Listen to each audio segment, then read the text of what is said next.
Yo, what is up? What is up? I hope everyone's doing or having a fantastic day today. So we are on day 13? Day 13 of Eagles training camp. Joint practice today. It's all walkthroughs today. I figured they were going to do some type of walkthrough today. But definitely a lot happened yesterday and really what to look forward to. So if a lot of guys are going through walkthrough today, maybe some of these starters will play tomorrow offensively. I don't know. I mean, I highly doubt it. I'm just going to take a wild guess. Probably not. They got a lot of work in yesterday. They're going to get some work in today. Obviously, not the physical aspect won't be there today just because it's just walkthrough. But I got to say, even yesterday, like even seeing Kellen Moore and just this offense that we have, this diverse offense that we've really been getting, it's been fantastic. It's been awesome to watch the pre-snap motion. It seems like there's so many different combination of things that happen, and oh man, I think everybody's going to be very productive. I don't think any position offensively is really going to get ignored this year. You know what I mean? With some positions, like you kind of hope that you wonder if like Devontae Smith and AJ Brown will be affected by the stats. And I think some of it they will, just because you have Saquon Barkley here now, and there's a lot more to be excited about. So maybe their statistics will take a little bit of a hit at times, but I think theoretically, everybody should be selfless. A lot of people think that there's going to be a lot of divas this year, and if they don't get the ball enough, and I don't think that's going to happen at all, because I know what this team is. I know what it could be. I know what we're all about. So it's going to be, I think it's an exciting time. But I want to say hi to everybody in the chat. We got Chris Bryant, Jose Alvarado. What's going on, man? It's a Philly thing. What's going on? Valentine Metal. What's going on, dude? ZYTX. Saquads 69. Love that. I like that name. It's an awesome name. Maybe one drive for the offense, guys, but probably just as game 3. Yeah. I don't know. We're going to find out, though. But before I go any further with today's stream, today's live stream is sponsored by SeatGeek. Get $20 off your next ticket order with promo code Joey Shakes. Here's a word from our sponsors.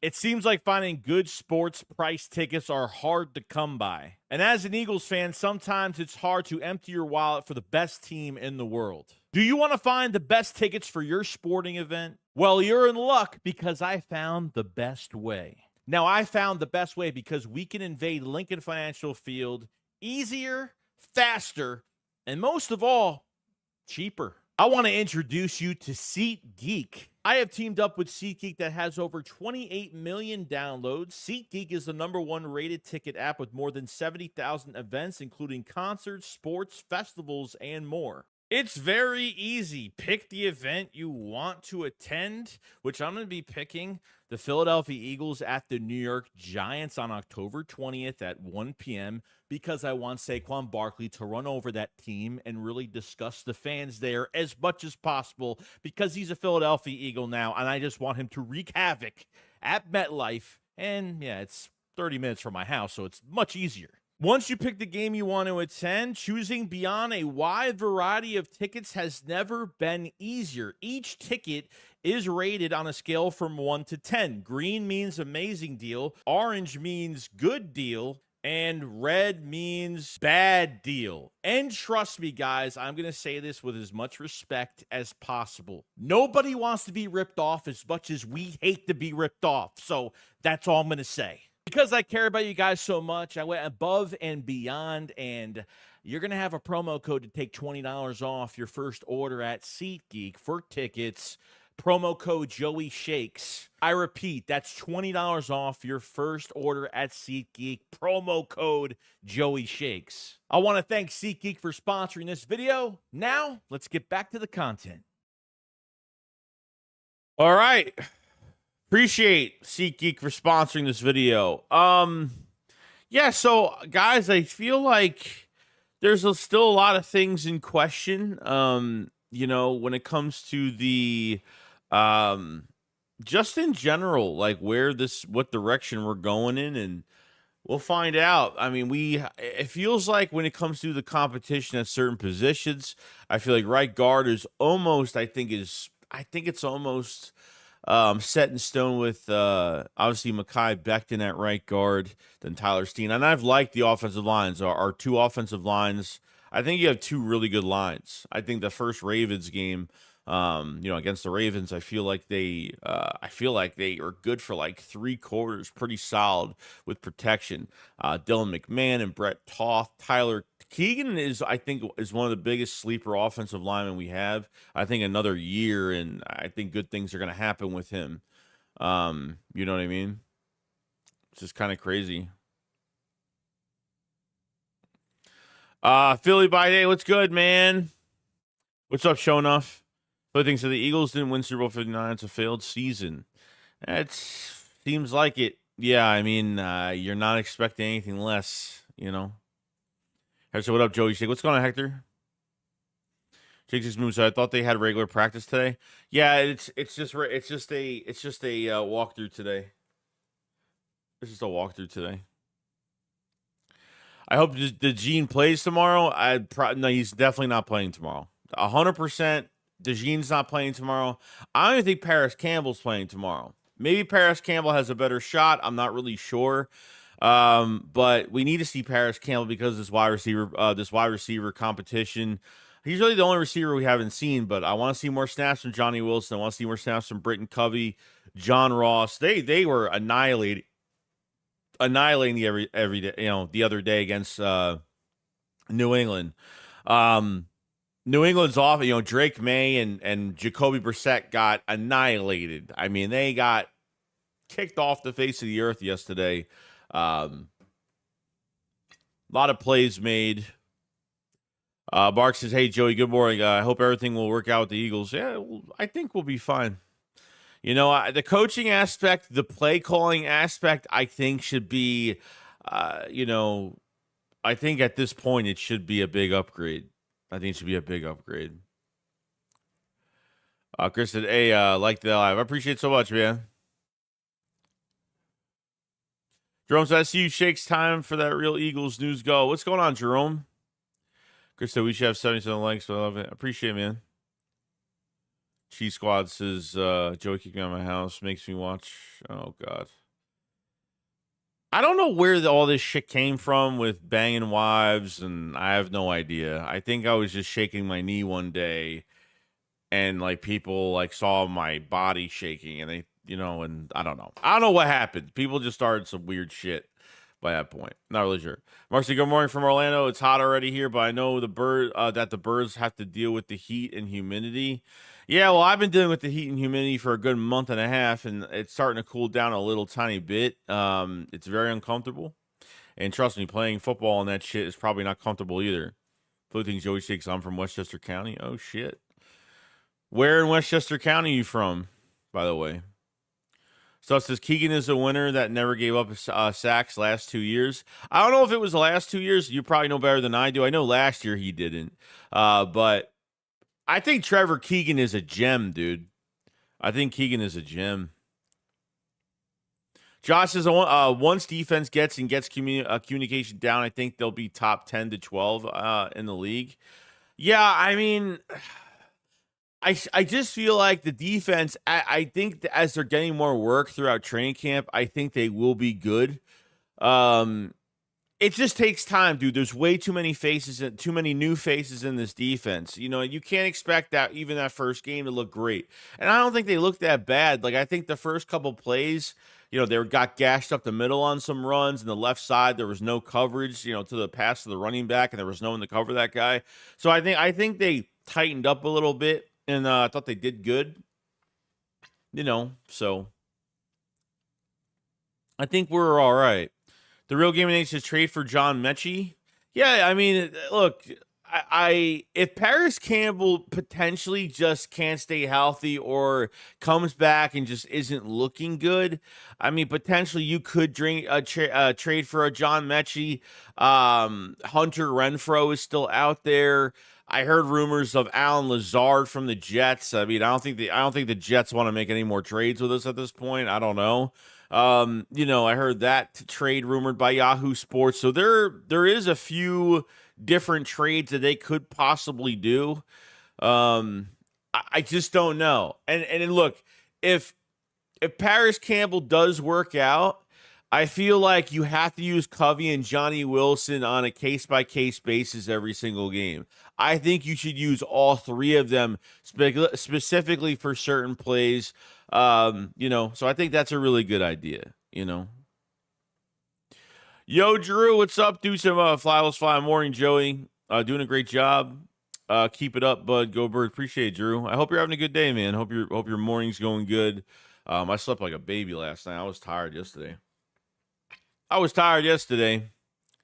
Stop messing. What are your thoughts on Reddick situation? If you think he can reunion back with the Eagles, guys. I don't know why people keep asking this question, and I'm not putting you down for asking it, but it's not going to happen. At this point, it's like I don't know what it's going to get ugly. It's going to get really, really ugly before it gets better. So Reddick stuck with a number. The Eagles ripped the Band-Aid off and traded him. The Jets had no contract in place, but promised they would continue talks. Nothing has happened between Hassan and the New York Jets. The Eagles pretty much got a free third-round pick. That third-round conditional, if he gets traded somewhere else, say if the Jets do trade him, and it seems like they're not doing that. Joe Douglas even puts out a statement saying, we're not, he's staying, he's not going anywhere, and, otherwise he'll be losing money. Like, he even said on the, Joe Douglas said in the statement, like, Hassan's losing the CPA or whatever, it's the CAA, I forgot what the thing is called, where players hold out.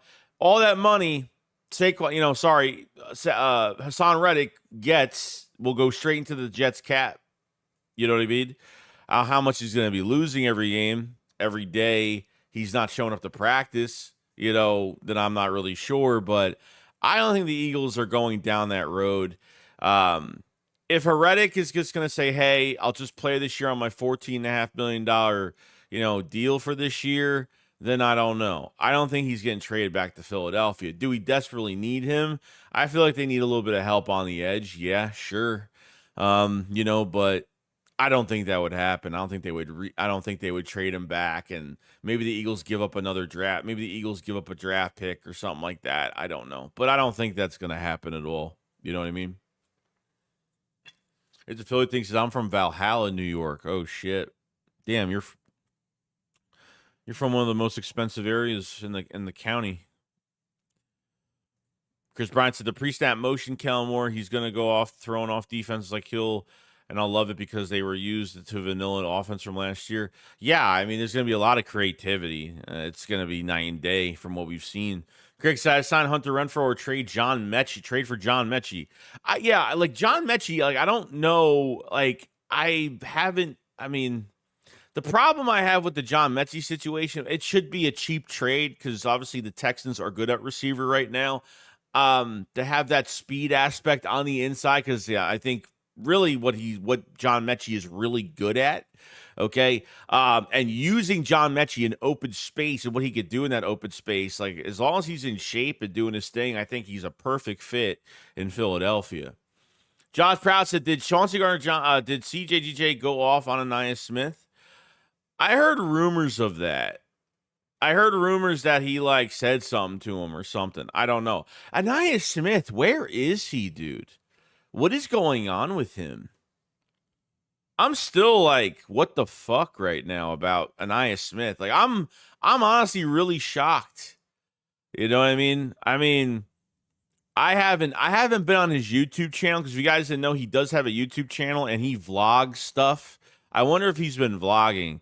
And if he hasn't, then he's been taking some stuff seriously. Maybe he just, I don't know. I feel like he's in his own head. He's in his own way right now. And I think that's a really big problem. I don't know what's going on, bro. I have no idea. No idea.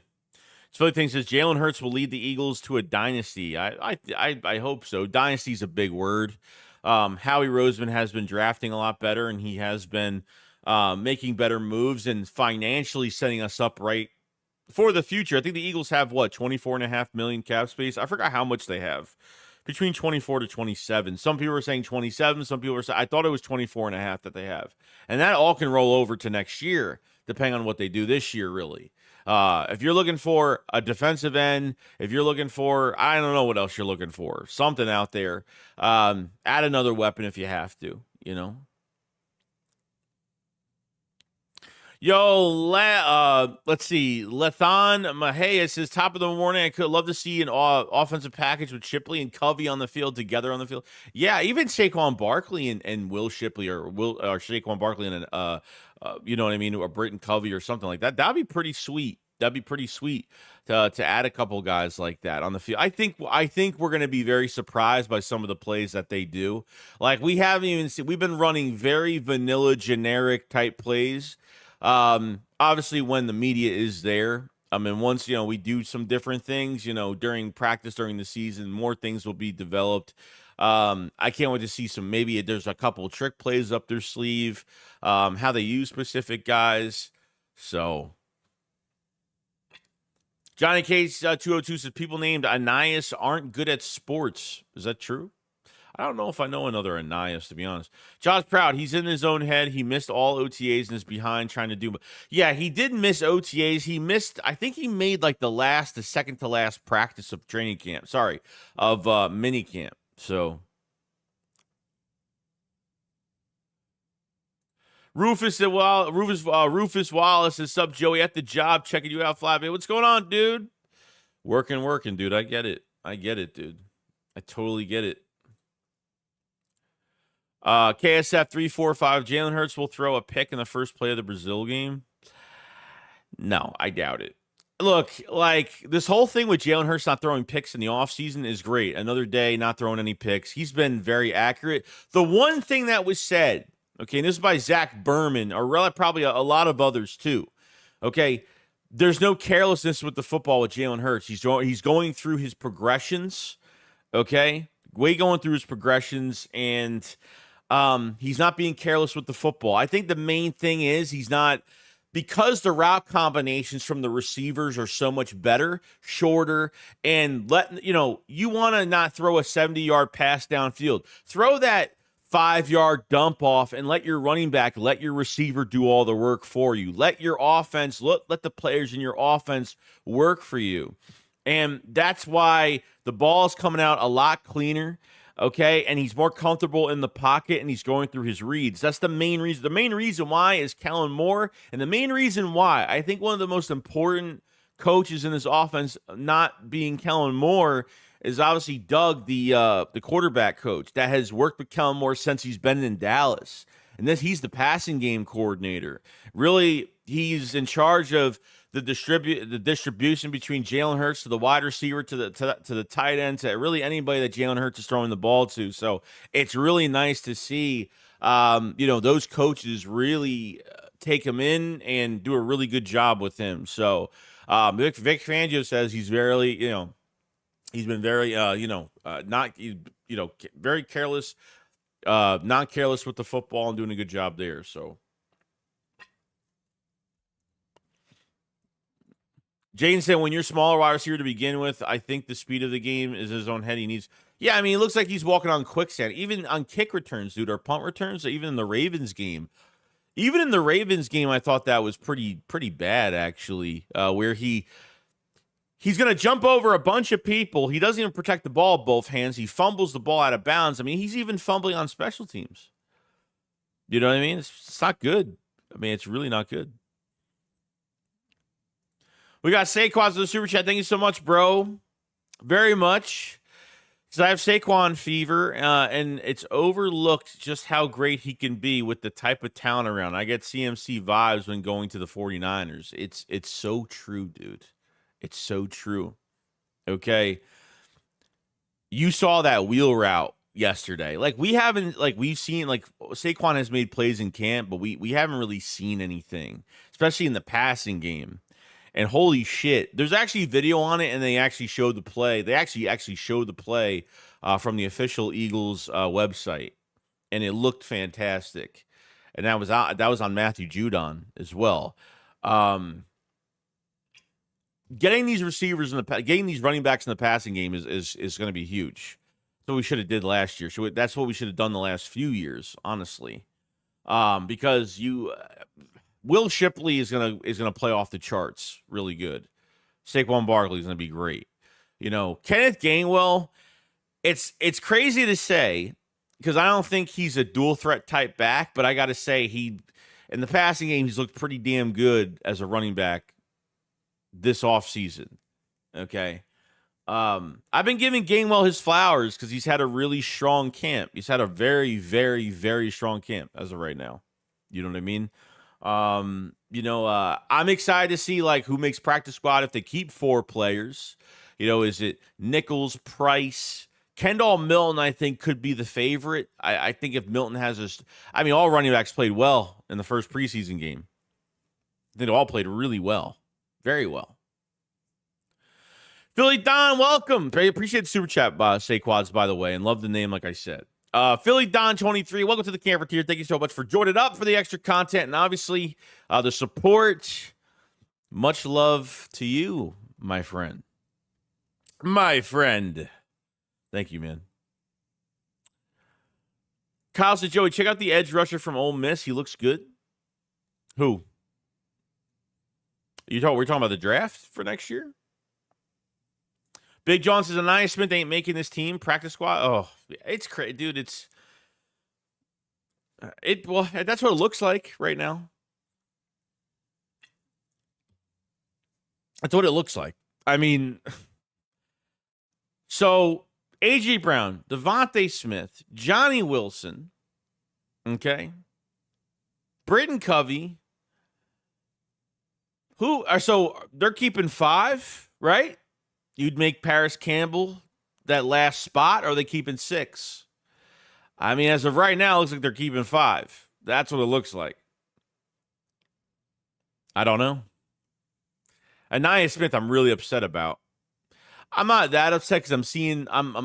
We need number one. The number one thing that needs to happen on Thursday, tomorrow. The number one thing that needs to happen is that Tanner McKee needs to start the game tomorrow. If Jalen Hurts isn't playing, which probably not, he's probably not going to.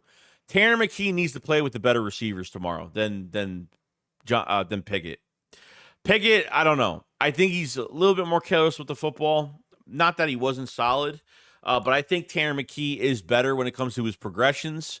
And I don't think in the second half, I don't think his receivers really, a lot of drops from his receivers in the second half. A lot of drops, a lot going through some hands, and I think Tanner McKee would be looking a lot better right now. I think he is definitely in the lead. In my opinion, I think he's played better than Pickett by a foot. He has. I'm not saying by a landslide, or he's definitely looked a lot better. But I think by this second game, it could be by a landslide. So we'll see what happens.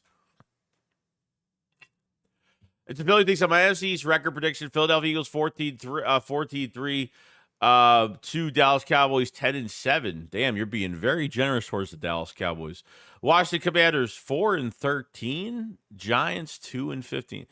I don't know about that. You're giving the Cowboys too much credit. A 10-win season, I think that's way too much credit. I could see them winning 8 games, probably the most. I think it's going to be Philly, Washington, New York, and Dallas, or Dallas and New York. I don't know. Depending on what the Giants do, Daniel Jones, I think the Cowboys probably will take that 3rd spot. Probably. I don't know. Really depending on what happens with CeeDee Lamb, it looks like he will get his contract. I haven't, it won't be the highest paid. He won't be the highest paid receiver, but it will be in the top right now. So Washington is just really a quarterback away from really making noise, to be honest. They had a lot of cap space. They really rebuilt that defense a little bit. Dan Quinn's there now. So they're just a big question mark, but I think they're going in the right direction. We'll see what happens. Really, their biggest weakness has not been finding a quarterback for the offensive roster they've had.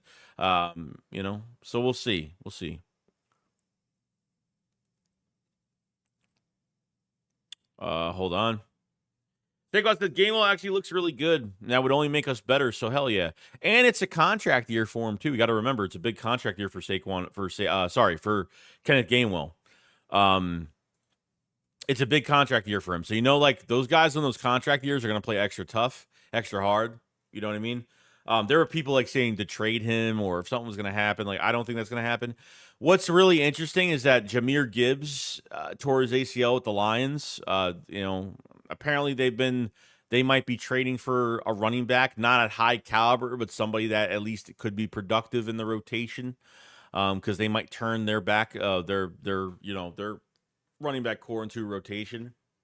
So we'll see what happens. Oh, Jarvis says Shakes Cowboys fans here in Texas are crying. Fly Eagles 5 from San Antonio, Texas. They probably are. They probably are because they don't have anything this year. They've made some moves. I talked to a Cowboy fan a couple of weeks ago.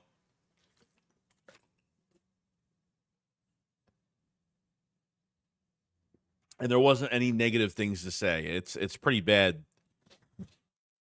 Kyle said, yes, his name is Princey Unaman. I don't even know what you're saying. Yeah, the Giants aren't gonna play that bad. I don't think the Giants won't play that bad. I think they're gonna have a good defense. The defense is gonna play a lot though. Malik Neighbors is a good player, but I don't think they have the quarterback, and I don't think their offensive line's gonna be good either this year. I mean, they definitely upgraded, but at a couple spots, but I don't think for the long term, it's not enough. Like they always do everything short term. They don't know how to produce guys. Billy Don 23 says, so my question is, when will Trot Jr. take over the starting spot? I give it until week 3. Bro, Trotter Jr. is making his case to be a starting linebacker this year. Yes, I said it. Trotter Jr. is making his case. Now, he started next to Devin White. Why? Don't know. Last time he started was the open practice. That was the last time he actually started. And I got to say, holy shit, dude. Now, I don't know if he had 2 picks yesterday, but I think it sounded like there was 2 picks yesterday. I said it was 1. Some of the reports acting as if it was 2 interceptions from Trotter Jr. yesterday, but he's really making his case. I mean, he's always involved on what's going on, like whether it's a group tackle. I like when they blitz him, and his coverage is pretty good. Really good. Devin White, obviously, and Zach Bond is really the big question. Okay. Is Zach Bond fool's gold? Because I'm sorry, but Zach Bond has started mostly every practice besides 2. Okay. Most training camp practices besides two of them, Zach Bond has started. I'm not really sure. I'm not really sure what direction they're going in, but I don't want this to be a Jim Schwartz case. Remember Jim Schwartz never benched what's his face? Loved Derek Barnett, never benched Nate Gary, like kept starting these guys. Like he had favoritism over certain guys, which I hated about him. I hope Fangio doesn't have this favoritism towards Zach Bond. But the other side of it is they barely even played the first game. They played a few snaps. Jordan Davis played they played a series. Jordan Davis played a series. Jalen Carter played a series. They pretty much played a series. So Mark said, what is going on, Joe? I think we can hold off of any big signs to the end of camp. If we sign anyone, it seems that Milton Williams will be priority. You mean a re-sign? I don't know if Milton Williams is going to re-sign, dude. I'm not sure if this is even going to happen at this point,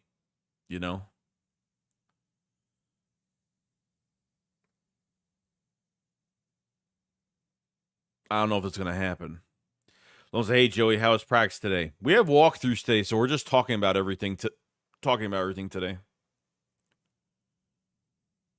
If the Philly thinks that my NFC North predictions, Detroit Lions 13-4, Green Bay Packers 12-5, Minnesota 7-10, Chicago Bears 4-13. Damn, they're totally going to be fools they're totally going to be fool's gold this year. Holy shit, that's a little far. A little far. Saquad says, Trotter, appreciate super chat, my friend. He says, Trotter has the instincts we were told Dean had. Let him go through the growing pains. Yeah, dude. Nakobe Dean can't cover, man. I think if Nakobe Dean was in more of an aggressive scheme, he'd be fine. He can't cover at all. So he got beat by Austin Hooper back of the end zone. Okay, Nakobe Dean got beat back of the end zone by a tight end. He made one good play. He had a deflection, which led to a Zach Bond interception against the Patriots. And that's really it. But when it comes to anything coverage aspect, sorry, I have the hiccups really bad. When it comes to coverage, it's just not there, man. It's not there. Unfortunately. Reese with the Good Vibes channel. What's going on? Eagles fans, I'd prefer Van Sumeren than Dean. I mean, I think I'm not sure if Ben Van Sumeren, I don't know how good to be honest, to this day, I don't know how good his coverage is. I know like the athletic ability is there. He's a freak athlete. It's definitely there. It really comes down to, I don't really know. I don't know what his coverage looks like.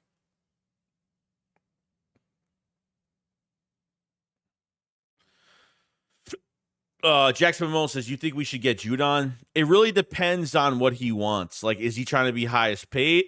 Not highest paid, but is he trying to get a big contract at his age? Or is he just wanting to change rosters just because he wants a Super Bowl? That's going to be really the biggest question going forward. Really going forward. I think the one position the Eagles are lacking right now that's really bad this year, if you want to say something that's really bad, is tight end. I mean, it's bad.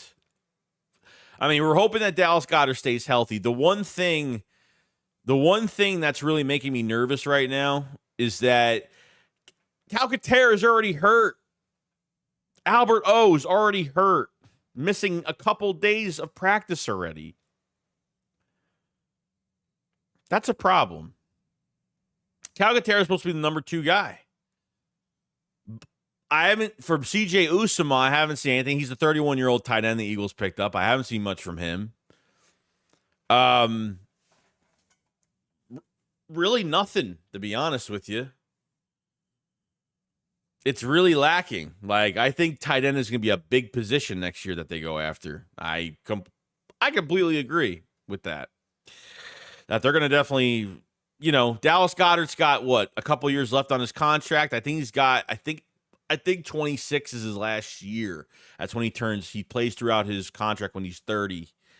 But they need a number 2 that can develop into a number 1, or they need somebody, because it's very, very thin right now. Reese with the Good Vibes channel. So what's good shakes? One love, bro. Let's go Eagles. Thank you so much, Reese, for coming in. Eagles fan says, we said the same thing about TJ Edwards when we fed him to the Wolves, and look how he ended up. Yeah, and he showed so much early when we picked him up as an undrafted free agent. He showed so much flash, and he should have started a lot earlier in his career, and never did. And then we let him walk, and look what he did in Chicago. Exactly, one of the biggest mistakes we made. And his contract wasn't even that expensive. Wasn't expensive at all.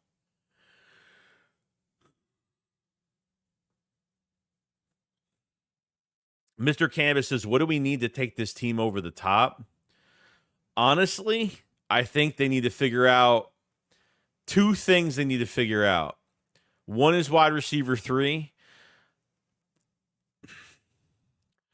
I think the most important thing to figure out right now is really where they're going to put Cooper DeJean. That's going to be the big... Because I didn't like what I saw from James Bradberry yesterday. He got cooked. He got cooked yesterday by a tight end.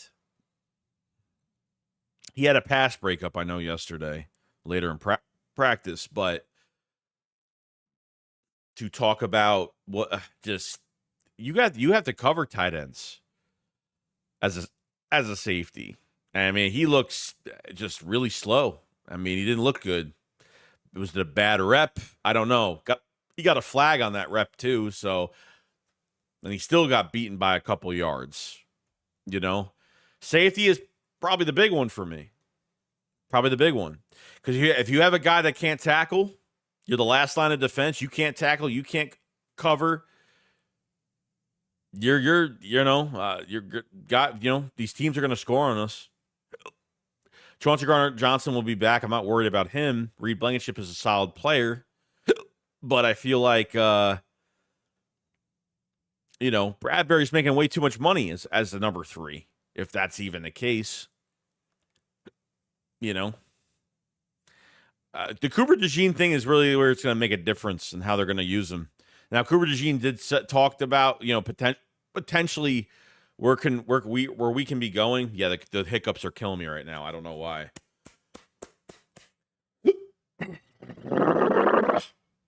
Sorry, I'm trying to get him out of my system. I can't.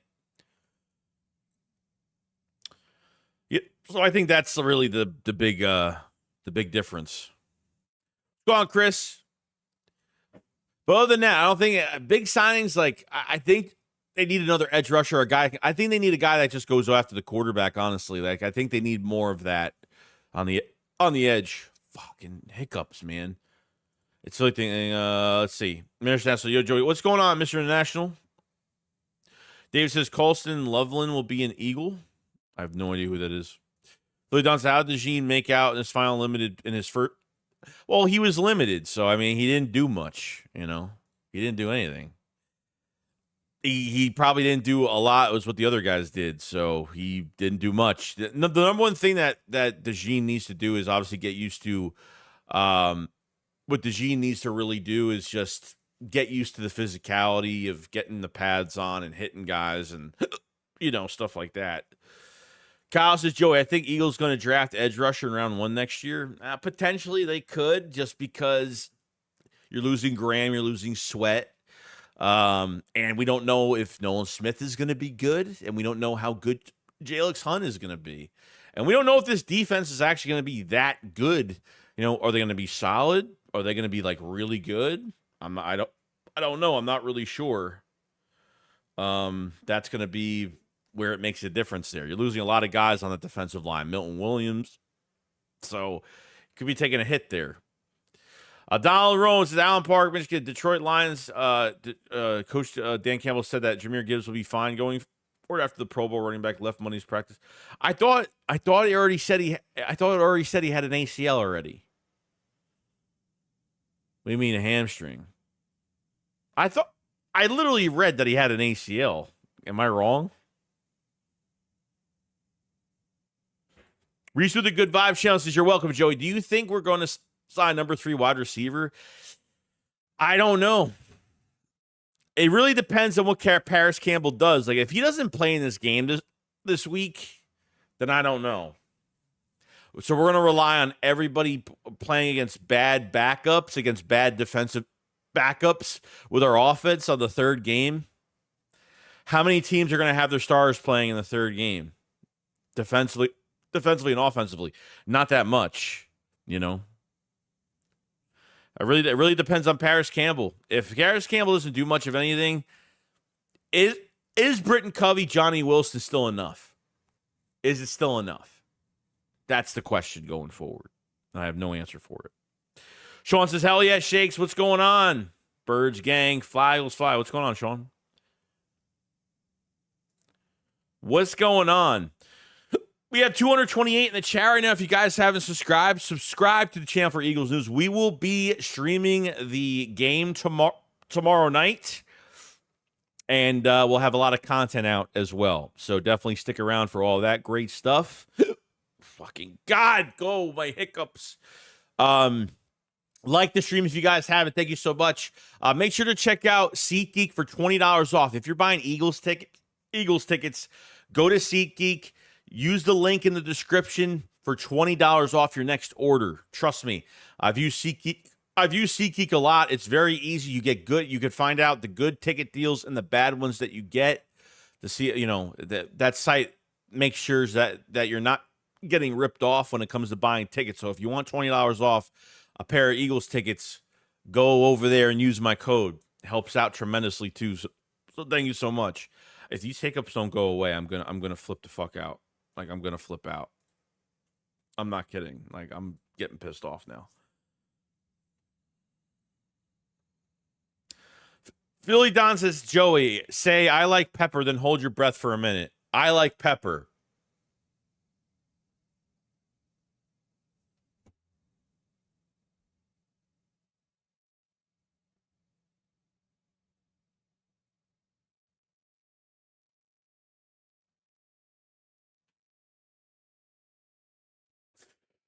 I'm gonna hold my breath for a minute. I want to be alive. Okay.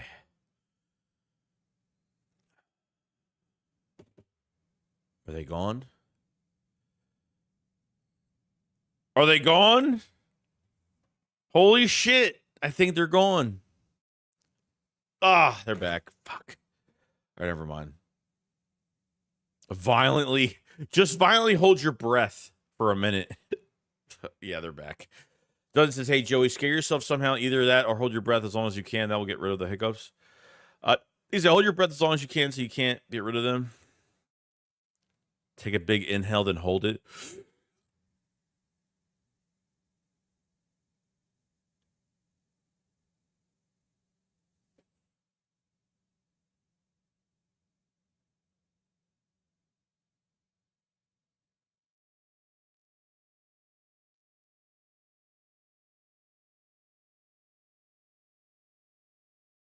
Okay. We'll see. Dave says, Loveland is the number one tight end prospect from Michigan. All right. Well, I can't wait to see these guys next year, no doubt. It's a feeling that says Reed Blankenship is not a good safety. I call him a ghost of covering. He needs to. We need to sign Justin Simmons ASAP. We need another Chauncey Gardner-Johnson, Quinion Mitchell, and Cooper DeJean week 1. Yeah, dude. If they wanted Justin Simmons, they would have had him already. I think that's really the big issue going forward. That's really the big issue going forward. They honestly could have signed him already. He's already he visited the Saints, came out with no contract. Now he's working out for the Falcons.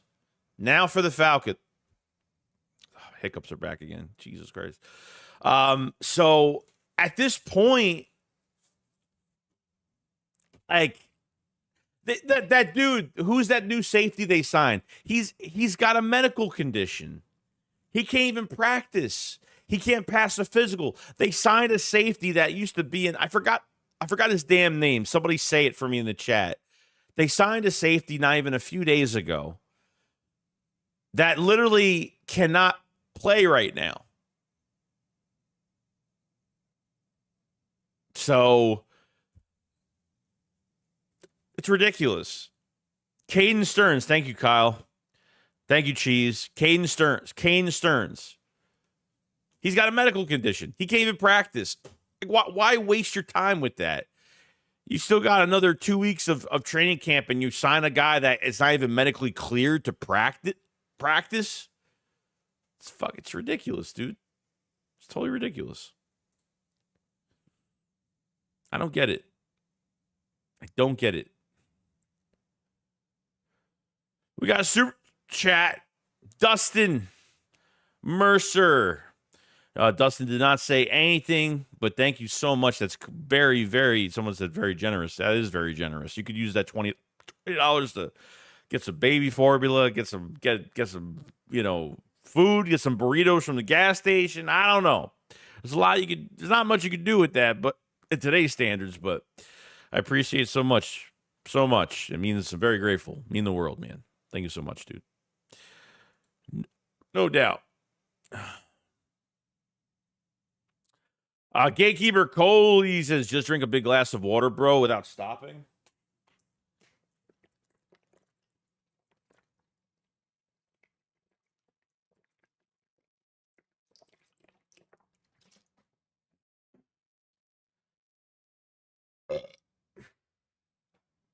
I love those big Poland Spring bottles a whole lot. I can't. Why? You know why? Because I was doing this, and I have a bubble. I have some type of bubble going on in my throat right now, or in my esophagus. I don't know. Dave, so I'll take Blankenship over Simmons on the run all day, every day. 100%, yeah. I mean, that's really the big problem with Reed. Like with Reed, I feel like as a in the box type safety, he's good. Yeah, I think he gets turned around a little bit. You know, we've seen him in coverage at times. I think I think if you need a guy to play, I think he could play. Is there a little bit of a weakness there? Maybe, maybe there is, but I think that cadence. Why did they sign that guy? Oh my God. I don't know why I don't get it. Guy tried signing with Carolina. So the rumors were he was trying to sign with Carolina, couldn't pass his physical. So he comes to the Eagles, doesn't pass his physical, and says, you know what? Let's sign you anyway. Why not? Let's invite you. Shows holding your breath. Oh yeah, I already did that. I appreciate you trying to help me. Yeah, I know. It's not going to work that way, unfortunately. Yo, Chalk It Up Sports, what's going on, man? Tone to Shields in the building, if I could say his name without hiccuping like 10 million times. If you guys haven't subscribed to Tone and Chalk It Up Sports, definitely subscribe to his channel. I can't stand his fucking hiccups, dude. Definitely check him out, man. Great content creator. Is great. He has great interviews. He puts content creators on there, and he's doing a good job with a lot of people. Very happy for him and the success coming his way. Love you, bro. You know that. Got your back, bro. Thank you for coming in, man. Means a lot. Kyle says, Joey, if we have to draft an edge rusher, let's just take one from Ohio State. Nate says Big Dom is actually becoming a great face for this team. He really has. He made. You know what's really funny? I found out when Corey Clement visited practice that Dom was the main reason why they drafted him, because apparently Dom knew Corey when he was a kid, which I never even knew that. I found that news out a couple of days ago, and Corey Clement was at Eagles practice for training camp. And then Darius Slay almost signed with Baltimore. If you remember last offseason, we were like pissed off over Darius Slay almost signing with Baltimore. So Dom made the call to Slay and said, you have to come back to Philadelphia. And he came back. So that's where we're at. It's Billy thinks the AFC South predictions. Houston Texans 12-5-2, Jacksonville Jaguars 10-7, Indianapolis Colts 6-11, Tennessee Titans. Man, are the Titans going to play really that bad? I mean, their quarterback's looking all right. Will Levis doing all right, right? Got Calvin Ridley now. Their defense should play better this year. Philly thinks I hate Blankenship, the ghost of covering with a passion. I wouldn't say I don't hate him with a passion. I just feel like people hype him up like he's Ed Reed. I feel like every time there's a weakness at a position and there's a player that comes in and plays okay or solid, they take that player to the next level beyond the outer rim of talent. And I don't know why. Honestly, I don't know why people do that. I have no idea. Sean said, Joey, what's going on? Sean said, my man, you swallowed some dip juice and got the hiccups? Yes. And I get them all the time, but this time it's probably the worst it's ever been. The worst it's ever been.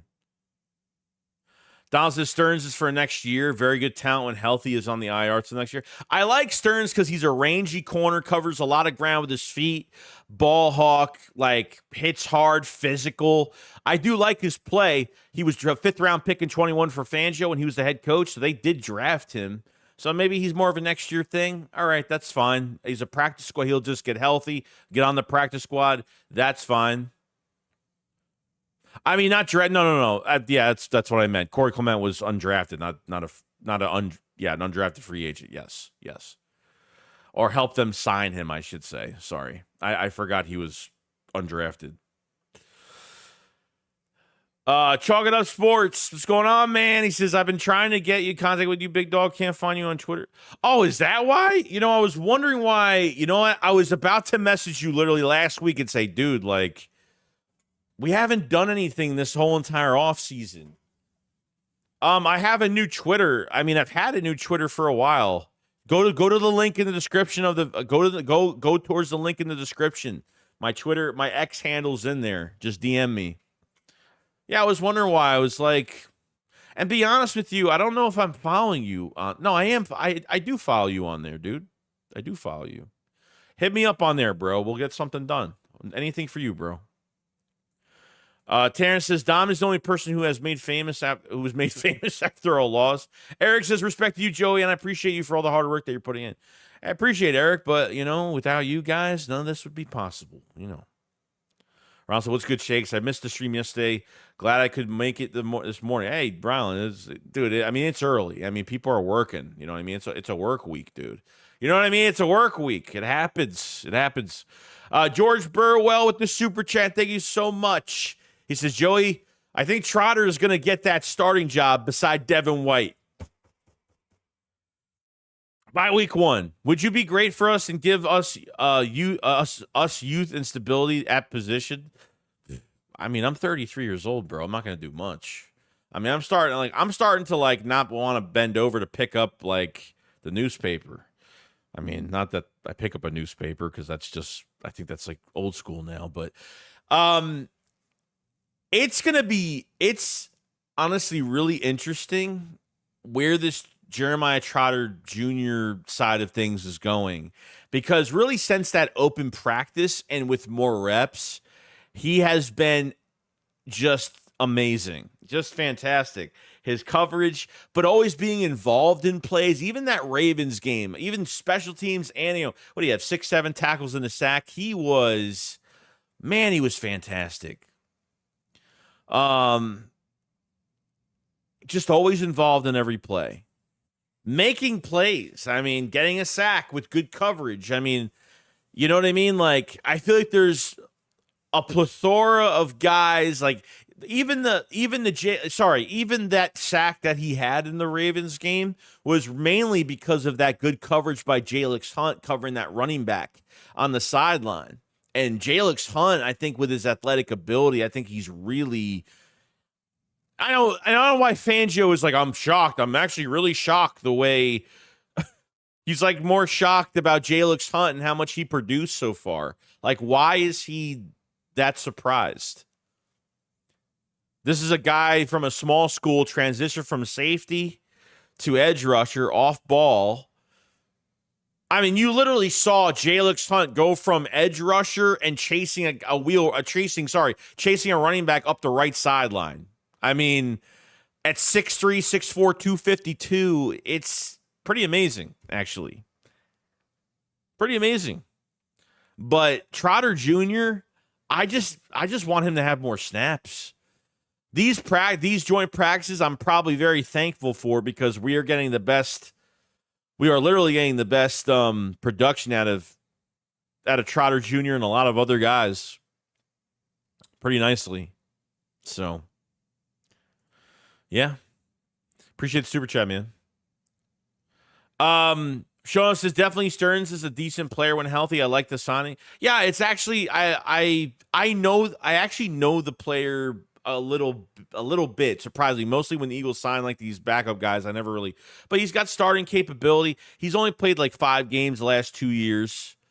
So if this is more of a next year thing for him, that's fine. We need more safety. I mean, you have Reed for another year. You're gonna have Chauncey back. He's on another. He's got the 3-year deal, so he's here next year. No Cut Sports Podcast, Tone and Shakes. We need that. Yeah, we'll get it done. We'll get it done. I'm trying to get stuff done with a lot of content creators. Unfortunately, it's just sometimes like I'm just way too busy.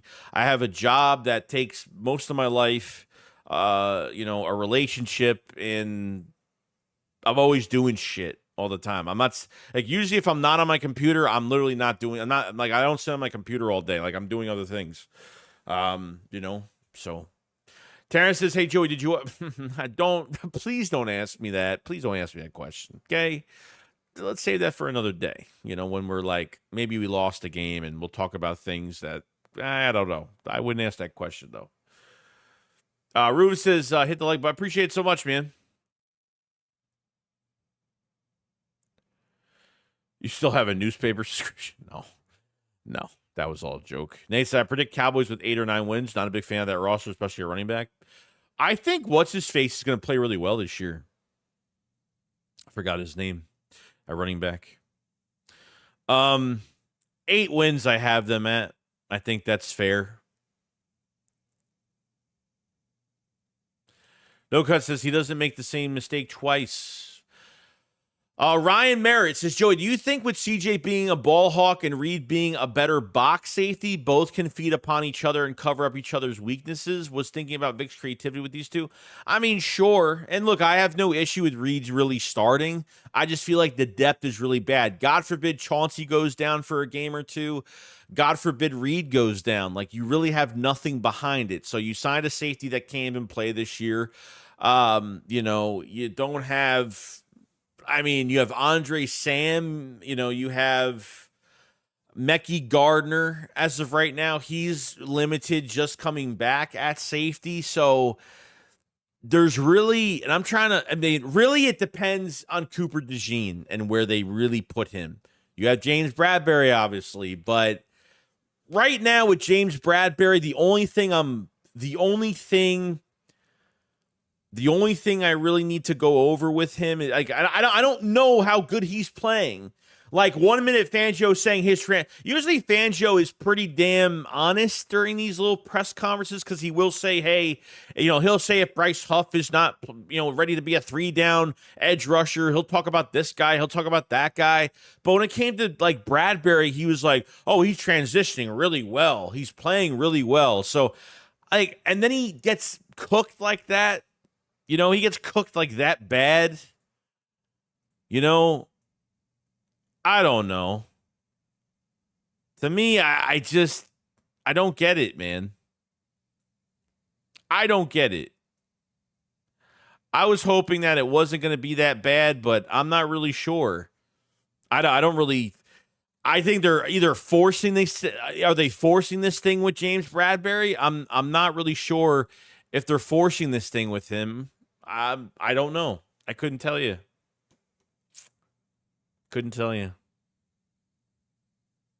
I hope they're not forcing it and just trying to force him to be, he's not playing corner. I mean, we all know that. Like, remember Bradberry's like, oh, it's not like I'm not going to play corner. It's like, no, you're not. They haven't thrown you at cornerback since you switched. I mean, really since the beginning of camp.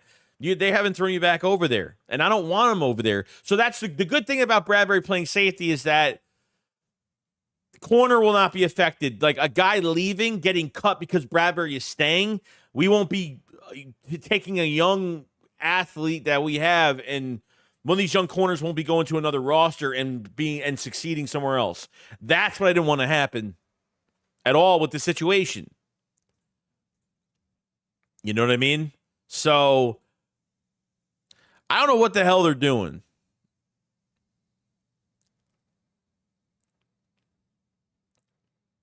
Just a walkthrough today.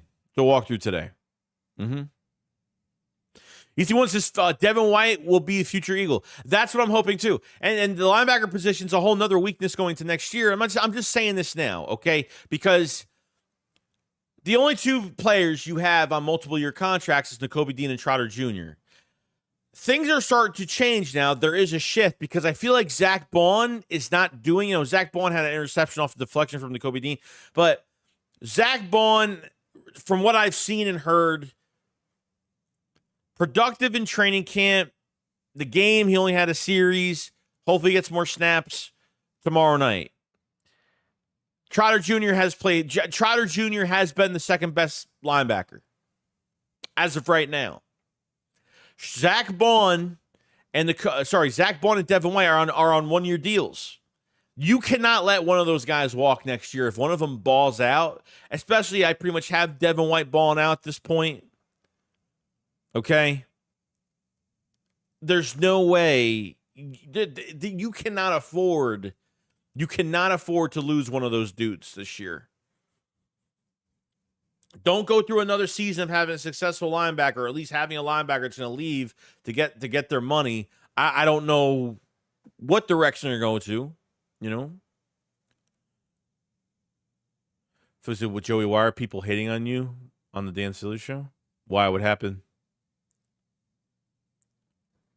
Why? What happened? Why? Did someone say something? I mean, I've been done with that shit for weeks, dude. I've been done with that shit for weeks. You know what I mean? Like, Saquon says they're not hanging on Joey. Yeah, I don't know. That's been done for a while. That's been done for a while. I mean, you know, they have no right to talk about me anyway because I don't have a lot of subscribers. I'm not famous to even be in the conversation for them, you know? So that's how that goes. Laton said, what kind of camp is Eli Ricks having? I haven't heard anything. Oh, he's with the third team right now, so he's with the third team. That's the great thing about it, though. You know what I mean? There's so much competition. You know, early in training camp, he was going from third to second. That's when they were really, like, they started to, like, all the corners started to move. Like, first team would go to second, second to first, third to second, second to third. They would move guys around constantly. Okay? Philly thing says, Philly Dan knows nothing about Eagles football, hates on Jalen Hurts. I don't take Dan seriously. Well, I mean, look, people watch and people don't. That's it. You know what I mean? If I'm being honest, I like more than what I saw out of Van Sumeren than Dean. I don't blame you. Show enough, I don't blame you. Like Ben Van Sumeren, like that big hit he had on the goal line on third down against the Ravens was great. He had a couple really good tackles, like really nice. Dean, it's just if he's not playing downhill, if he's moving east to west or moving backwards, let's be real, it's just, yeah, I don't, unfortunately, it's just, it's not enough for me. It's not enough. Chalk It Up Sports says, just DM'd you, my man. We have so much to discuss. Yeah, we will talk. I will get to you ASAP. 100%. Sean Man says 245 in here. Hit the like button. Appreciate it, man. Don says, I agree that San Francisco will suffer.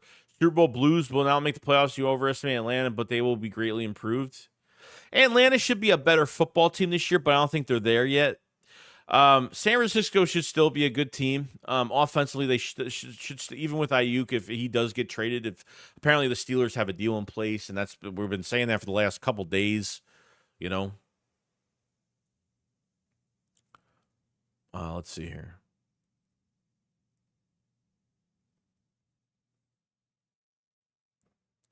Mike's Jeremiah Trotter is just looking like he might end up being a strong pick for us. Let me.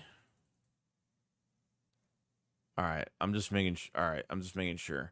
I was getting a whole bunch of notifications, so I was getting a whole bunch of notifications, so I didn't know if like anybody saw anything that was being said. I don't know. Not that I care, but it's funny to like see people talk about people sometimes.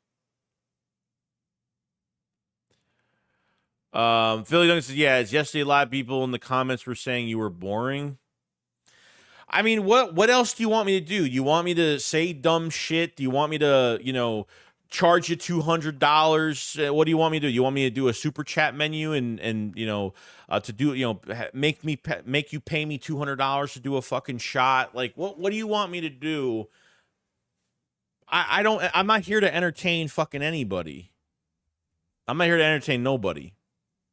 I'm here to talk football, and that's it. That's it. I'm not. If me being pissed off is entertaining, that's it. I mean, there's going to be people that don't like my content, people that like my content. It's everyday life. It's the world. It's what we live in. If there's people at my job that think I do a horrible job. There's people at my job that like what I do. There's people that hate me. There's people that respect me at the work that I do. It's just, that's the world we live in, dude. That's the world we live in. I'm not here to entertain, and I'm not here for that shit. So, Bang says, Joey, who are your two starting corners and starting nickels right now? I mean, right now it's going to be Slay, and it's obviously going to be Isaiah Rodgers. Quinyon Mitchell is definitely going to start on the inside. Now, who's behind Quinyon Mitchell right now, I honestly don't know who else has really been making big plays at that nickel spot besides Quinyon. I'm not really sure. I don't think Josh Jobe is making the roster. I don't think Zacchaeus is not Zacchaeus. The kid from Texas Tech, what's his name? He got hurt yesterday. Maddox got hurt, and the other kid got hurt. What was his name? Fuck, I forgot his name. I don't think he's making the roster. Tyler Hall, I don't know. I haven't seen much from him either. Zach McPherson. Sorry. I was saying Zacchaeus for some weird reason. Thank you, Wild. Thank you. Yeah. McPherson's not making the roster. Yeah, really, other than Quinyon, I don't want this to turn into another situation, okay? I don't want to turn this into another situation for the future.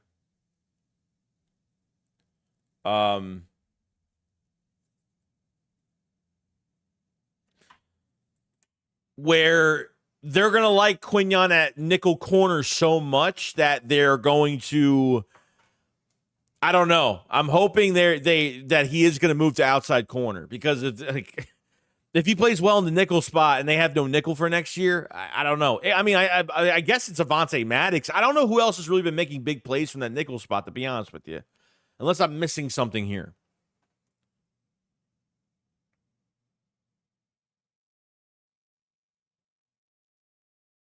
JOK just got a 3-year extension. Is that true?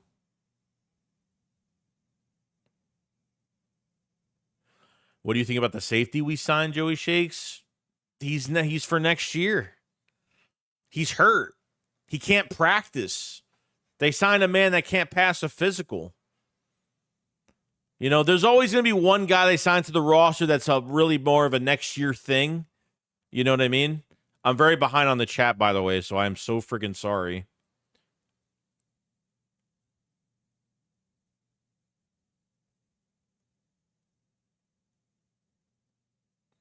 King George, where can I find the Eagles practice schedule? Just type in Eagles practice schedule on Google. It should pop up. The practice schedule? I don't know really, like, after tomorrow's game, they're not going to have practice the next day, and then they'll be back at the NovaCare. So Reese says, good vibe channel says, keep up the good content, live brother Joey Shakes. Keep getting the news for us about our team. I mean, that's really all I'm doing. Like, at the end of the day, like, people ask me why I don't do interviews. Like, I don't do interviews because I just don't care. Like, I'm not trying to get a podcast or get a job with a podcast company or work for you know what I mean? Like, I give a shit about any of that shit. Care about any of that. I don't care about any of that. The one thing I will never do, I will never change. I've seen guys over the years change, unfortunately, with content, and it really sucks. I've seen guys that really ask for help. Some of the bigger creators that used to ask for help are now the ones that are egotistical now. Not everybody, but some where I think people need to realize, like, where they used to be, and I don't think people respect that sometimes. But it is what it is, and I love a lot of people. Trust me, I really do. But people change over time. But I will never do that. Does it? Joey's all thing. Other people are bored of him. What are they doing watching him? Dude, that's what it is. Like, people, like I'm saying, I'm not everybody's cup of tea. Like, I'm not here to say dumb shit or act like a different person, where you have YouTubers that have this different persona and just put on an act to fucking get everybody's attention. I don't do that shit. I don't care about this shit. Big Fish, what's going on, man? Ron, I really think if Reed gets hurt, something and Dijon goes in during his absence, it's going to be really hard to give the safety spot back to Reed. We shouldn't have to put in. Like, Dijon better be starting in this defense. There's no, if somebody gets hurt and Dean comes in and plays well. No. Dean better be in this defense before anything happens. Okay, unfortunately, he missed a lot of crucial time. He's just making it in. Okay, he barely did any joint practices. He was limited. He's not playing. He even said yesterday that he's not playing in the second game, that most likely he's looking for a third preseason game return. It's real shitty, dude. It's real shitty to think about, honestly. I don't like it. I don't like it. Dan Bill, it's a joy. I want you to keep doing what you're doing. Don't worry about the views or content. Just keep doing. Oh, no, I don't give a shit. I never talk about views. I can give a shit about views. I can give a shit. People give me super chats. I could care less. I don't care. I never talk about it. I never beg people for money. I don't care. It's not about that. It's about content. And obviously, yes, is this like a part-time job? Sure. But like, it's really all about the people who I've met on this journey of this YouTube journey. And, I have my circle, you know what I mean? But I've never talked about viewership. Never. I can give a shit less about that. I know guys that talk about viewership. And it's really sad, actually, because that's what it's turned into now, George Bro said, the hell with them, Joey. We're all here for you. We'd rather watch you in the Sills any day of the week. Appreciate everything you do for us. I appreciate it, George. I'm always going to be a fucking prick. And a truthful prick. That's what you're going to get.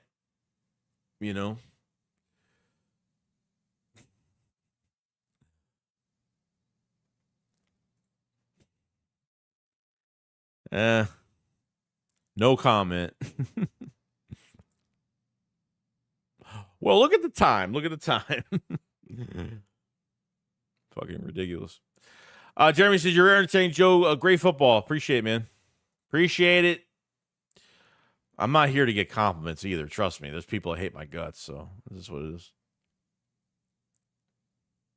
Chocolate Sources, bro, you're great at what you do. Forget the noise. Besides thinking about where and who it's coming from should tell you everything you need to know. I know. Trust me, I see it and I just roll my eyes. I'm just like, really? This is actually funny. Actually, I appreciate Tone. So sorry, I was reading something else too. I appreciate it so much, man. And you're doing a fantastic job as well. But I've learned on here for 8-9 years. I've learned on here. I've done stupid shit on here and I learned from it. I've done it before. Kelly said, you trade Ringo for wide receiver 3? Hell, what? No. The last corner I'm ever going to trade and get out the building right now, Keely Ringo is having probably his best camp so far. That man is having, that dude is on a different level this camp. Coverage is fantastic. Great. Can't complain. Oh, he's having a great year.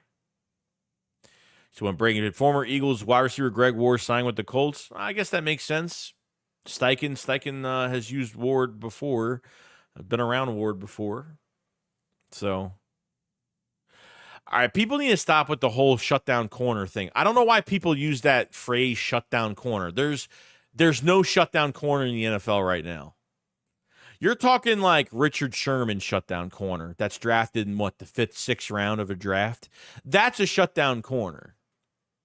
Okay? A shutdown corner technically is a guy that you had no expectations for in the later rounds in the draft that becomes like literally a night and day difference of just greatness.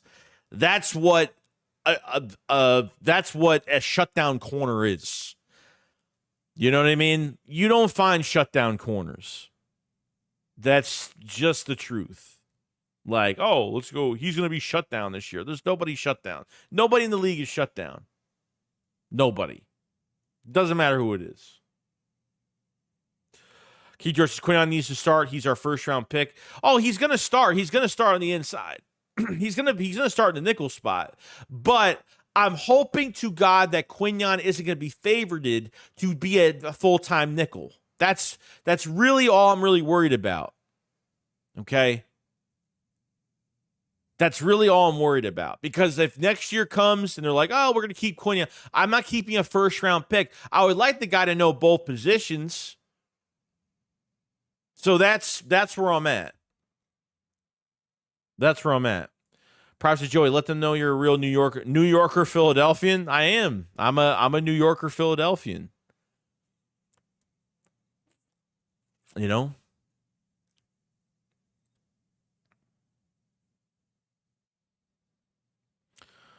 King George says, obviously, he's not going to play in this upcoming preseason game. Dude has been injured and hasn't practiced for the past 3 weeks.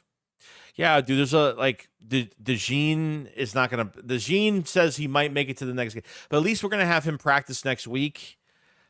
Is it enough, though? Like, he's not, like, by the time, like, DeJean's not going to be tackling good talent, facing good talent by week 3. That's the only issue about coming in week 3. Like, week 3, like, no starters are playing in that game. Other opponents aren't playing their stars in that game. You know what I mean?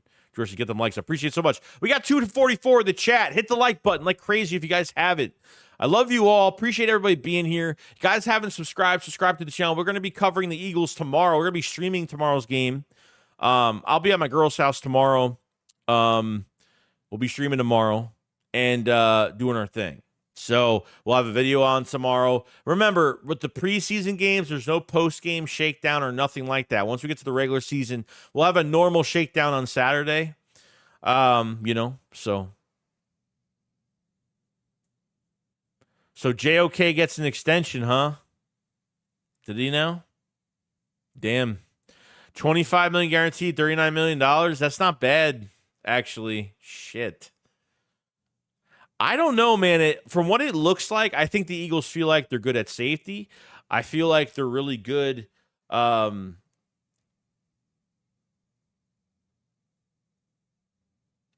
feel like I feel like they're really sorry. I just got a text that just threw me off. That was actually Philly. Actually, was texting me just before.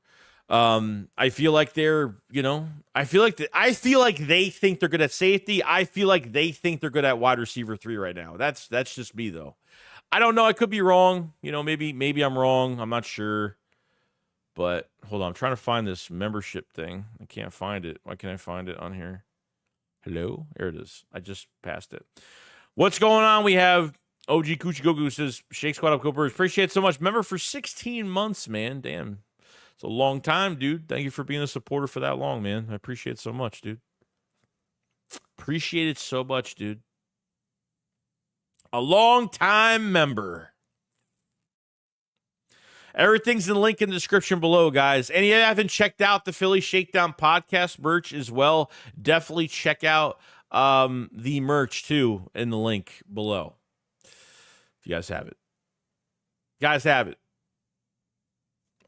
What I'm going to actually do is I'm going to put it up, actually. I think everybody's going to learn.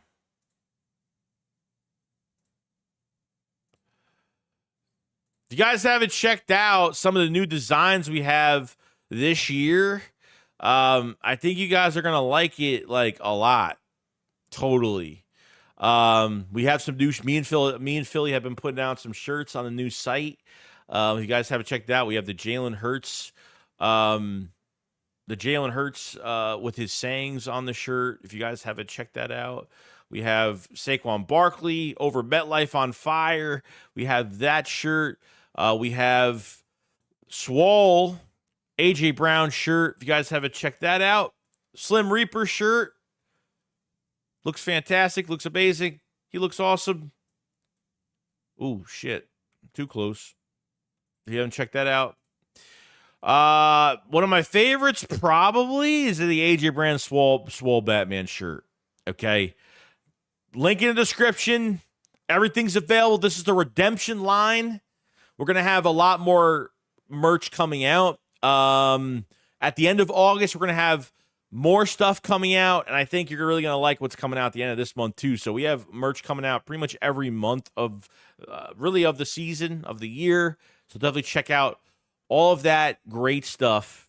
And thank everybody for the support, too. So we've worked our asses off on that merch beyond. It's really good quality. It's a high-quality print. It's a high-quality shirt.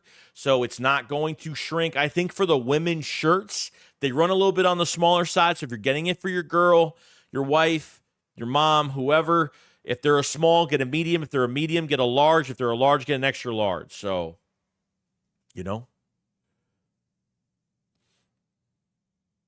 doing our thing. Doing our thing, bro. Appreciate everybody being in the chat today. Thanks, as Revis was a shutdown. Well, yeah, that's what I'm saying, dude. Like, I'm saying it's years when you have players. It takes years to find guys like that. It takes years. And you don't see a couple of guys like Revis and a couple of guys in the league right now that are shutdown type guys. You don't really see that anymore.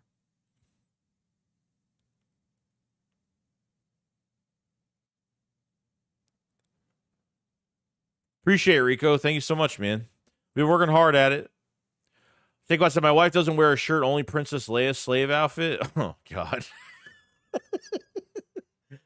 That's a good outfit. That outfit is very revealing. Very revealing. Laura Vaughn said, yeah, he's showing trade up top 5 running back. Eagles, Ethan says Eagles, is going to be crazy this year. I can see them being number 1 in the league with Hurts, the front runner of MVP. It possibly could happen.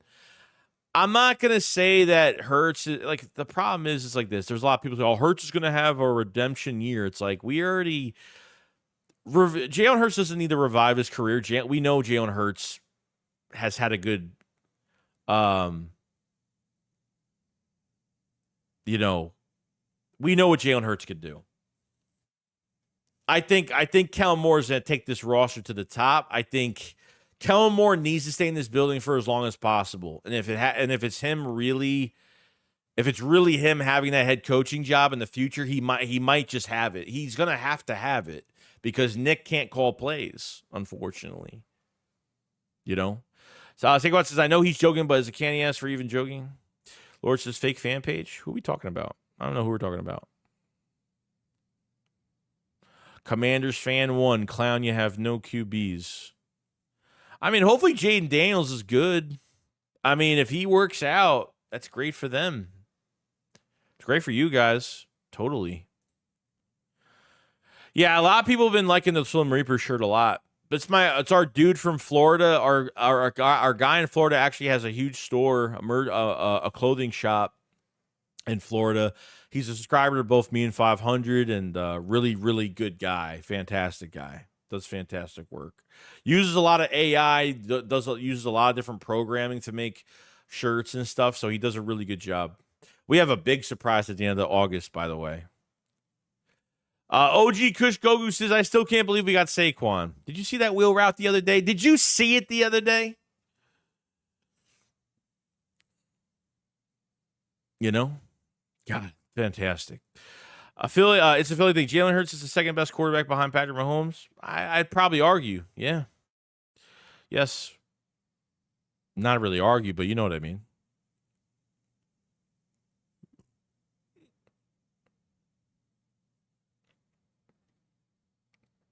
Commanders fans, we have back Daniel winning the division. I mean, I think with the Commanders, there's a lot of new pieces this year. A lot of new pieces. I don't want to say the Commanders are going to be a bad. I think Commanders could be the second best team in the division this year. I do. Okay, really, because it goes down to quarterback. It really depends on Dan Quinn going forward. Say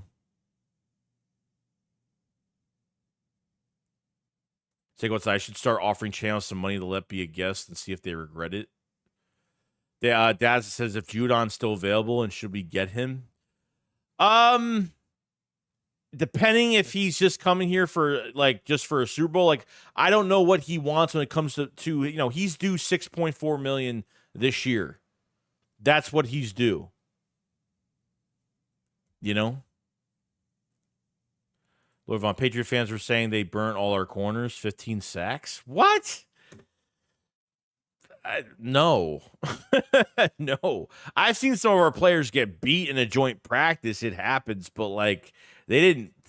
Jacoby Brissett and Drake May didn't do a damn thing against the defense yesterday. What'd they do yesterday? Joey Glass is Saquon when he sees our defense. Yo, that guy wishes he wishes so bad that Saquon would react that way.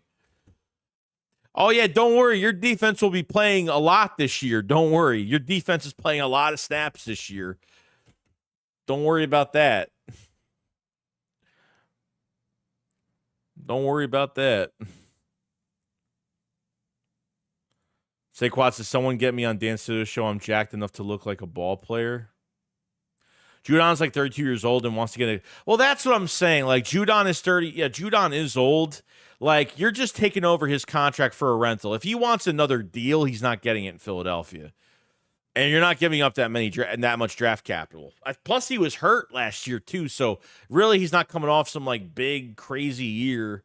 You know what I mean? So, I'm not a big fan of signing 32, 33-year-olds. But for, very cheap, I don't know. Maybe...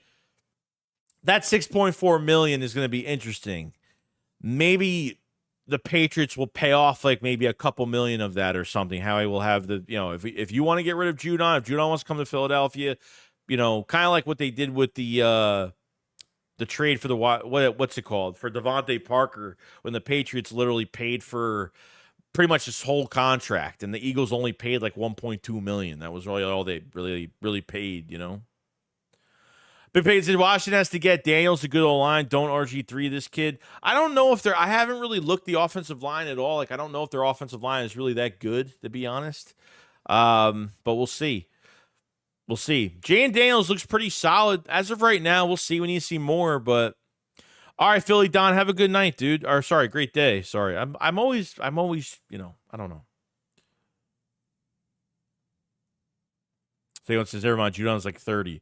Lord Von said, I know they full of it, but I'd rather have the 15 sacks. They were throwing picks, Drake May, and they were throwing picks. They were missing receivers. It's Philly thinks Joey Lance Eagles own the Giants. I can't wait to beat the brakes off week 7 and send you home with an L. Don't take Giant fans. I live in New York. I know how to handle these Giant fans. Trust me, I live in New York. I know how to handle all these guys.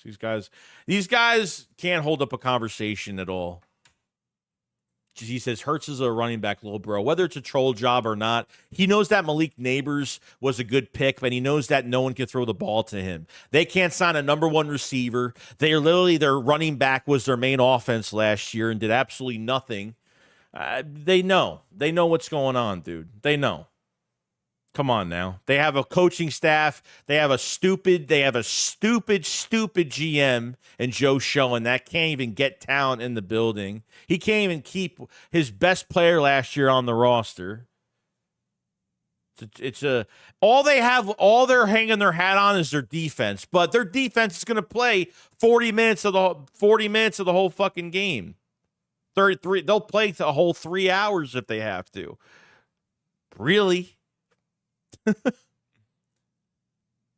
Their defense, the defense is not going to be able to carry the offense all season. Simple as that. It's just idiots, dude. Yeah, he's just a scumbag. That's all. ACL Saquon. Yeah, just another scumbag fan. Just a scumbag fan. That's all. Not a real Giants fan, a scumbag fan, unfortunately.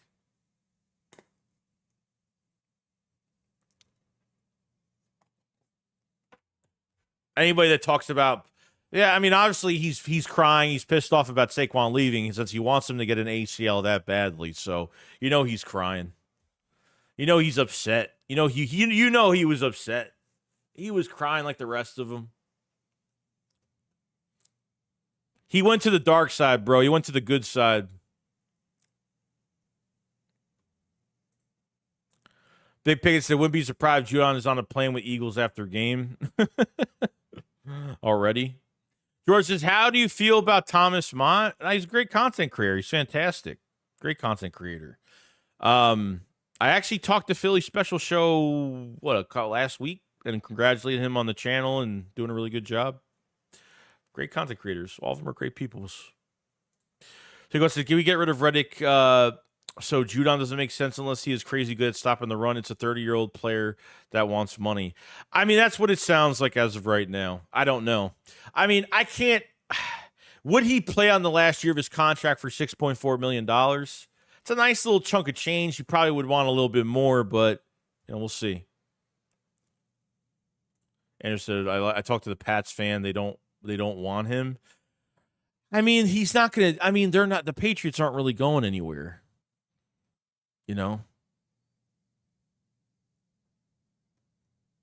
Joey says, Daniel Jones is back. We got best receiver in the division, rookie wideout. I don't think so. I would check that answer again. I would check that statement again on the two receivers that literally just got paid in Philadelphia. So, but, what's going on, Joey? Glad to be here. I heard Greg Ward sign with the Colts. If you noticed it, yeah, somebody said it in the chat earlier, actually. So that's a good signing for the Colts. I mean, obviously, Shane Steichen knows the player well. Man, Greg Ward never got much opportunity in Philadelphia, man. Even in his early days with the Eagles, he got cut 3-4 times. He would look better than a lot of receivers that way. Remember 2019 when Carson Wentz put the offense on his back? Remember that Washington game with Greg Ward making that catch? Remember we were we had to win out after the bye week. We had to win out the last 4 or 5 games to make the playoffs, and we actually did it. Which was great. Yeah, that was the Saquon. That was the wild card game against Seattle.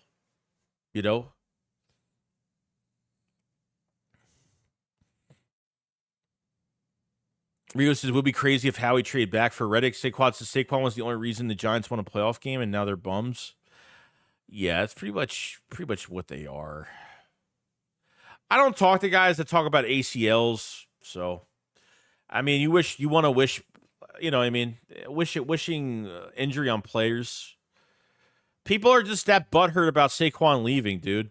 Blame the GM. I mean, let the GM. The GM's like, we want you so bad. We want you to be a Giant for life, but we're going to let you walk into free agency, see what your value is. It's just no, dude. He was done. Right when after the conversation with Joe Schoen, as soon as Joe Schoen said, we're going to let you walk and see what your value is, come with the promise, come back to us, Saquon, so we could try to match the offer. As soon as that was even, just letting him walk into free agency was literally out the door, done. Done. That was the biggest mistake they made.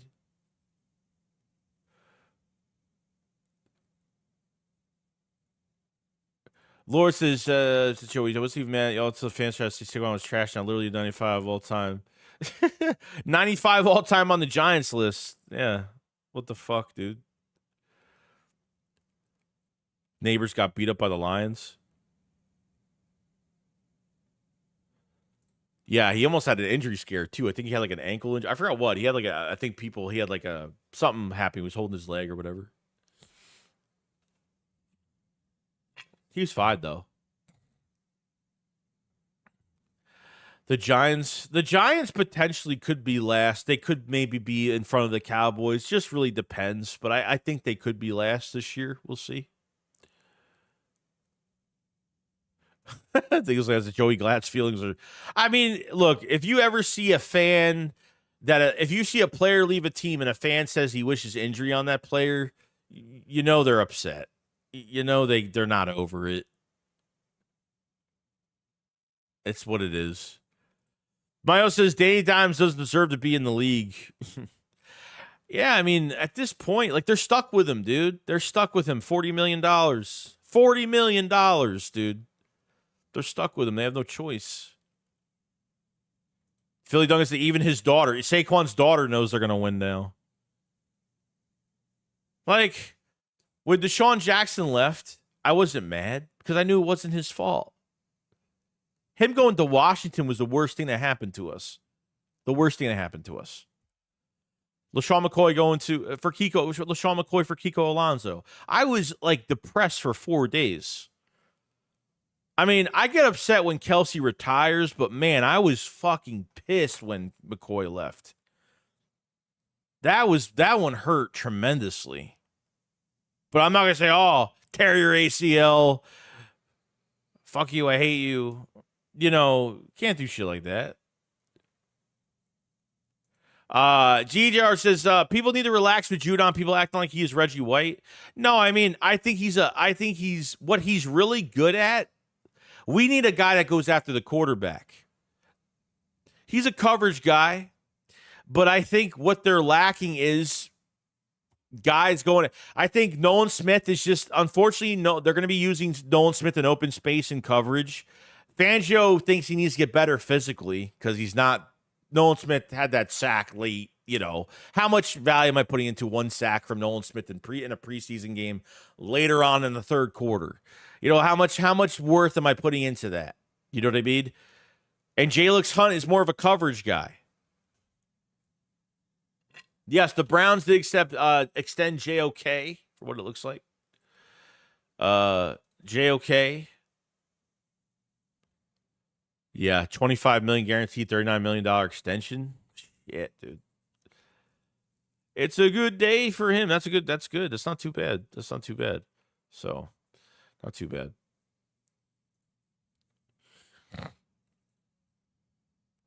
We got here 242 in the chat. Thank you for everyone coming in today. If you guys haven't subscribed to the channel. We are going to be streaming the game tomorrow night, so definitely check it out.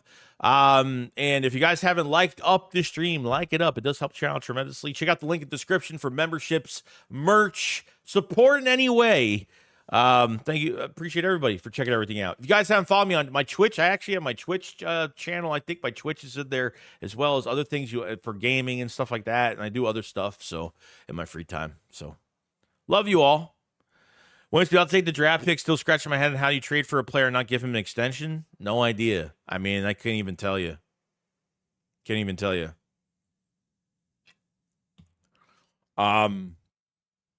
It's very weird. It's very weird how the Jets get a player.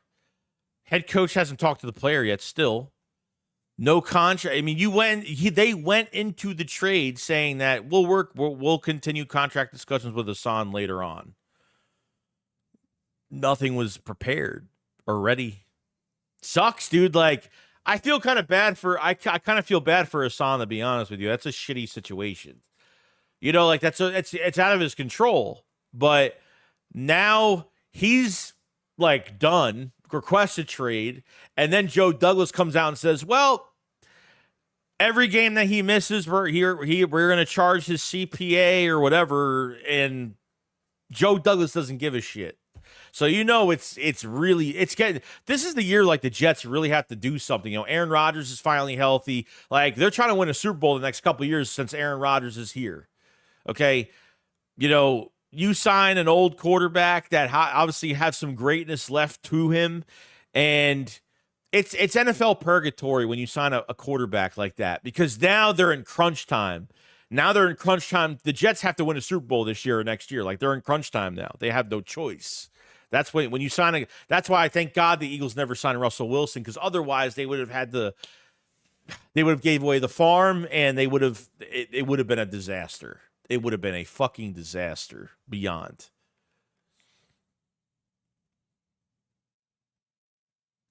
Lord says they say they went to the divisional round because of Danny and not Saquon, but admits they had no receivers. Make it make sense.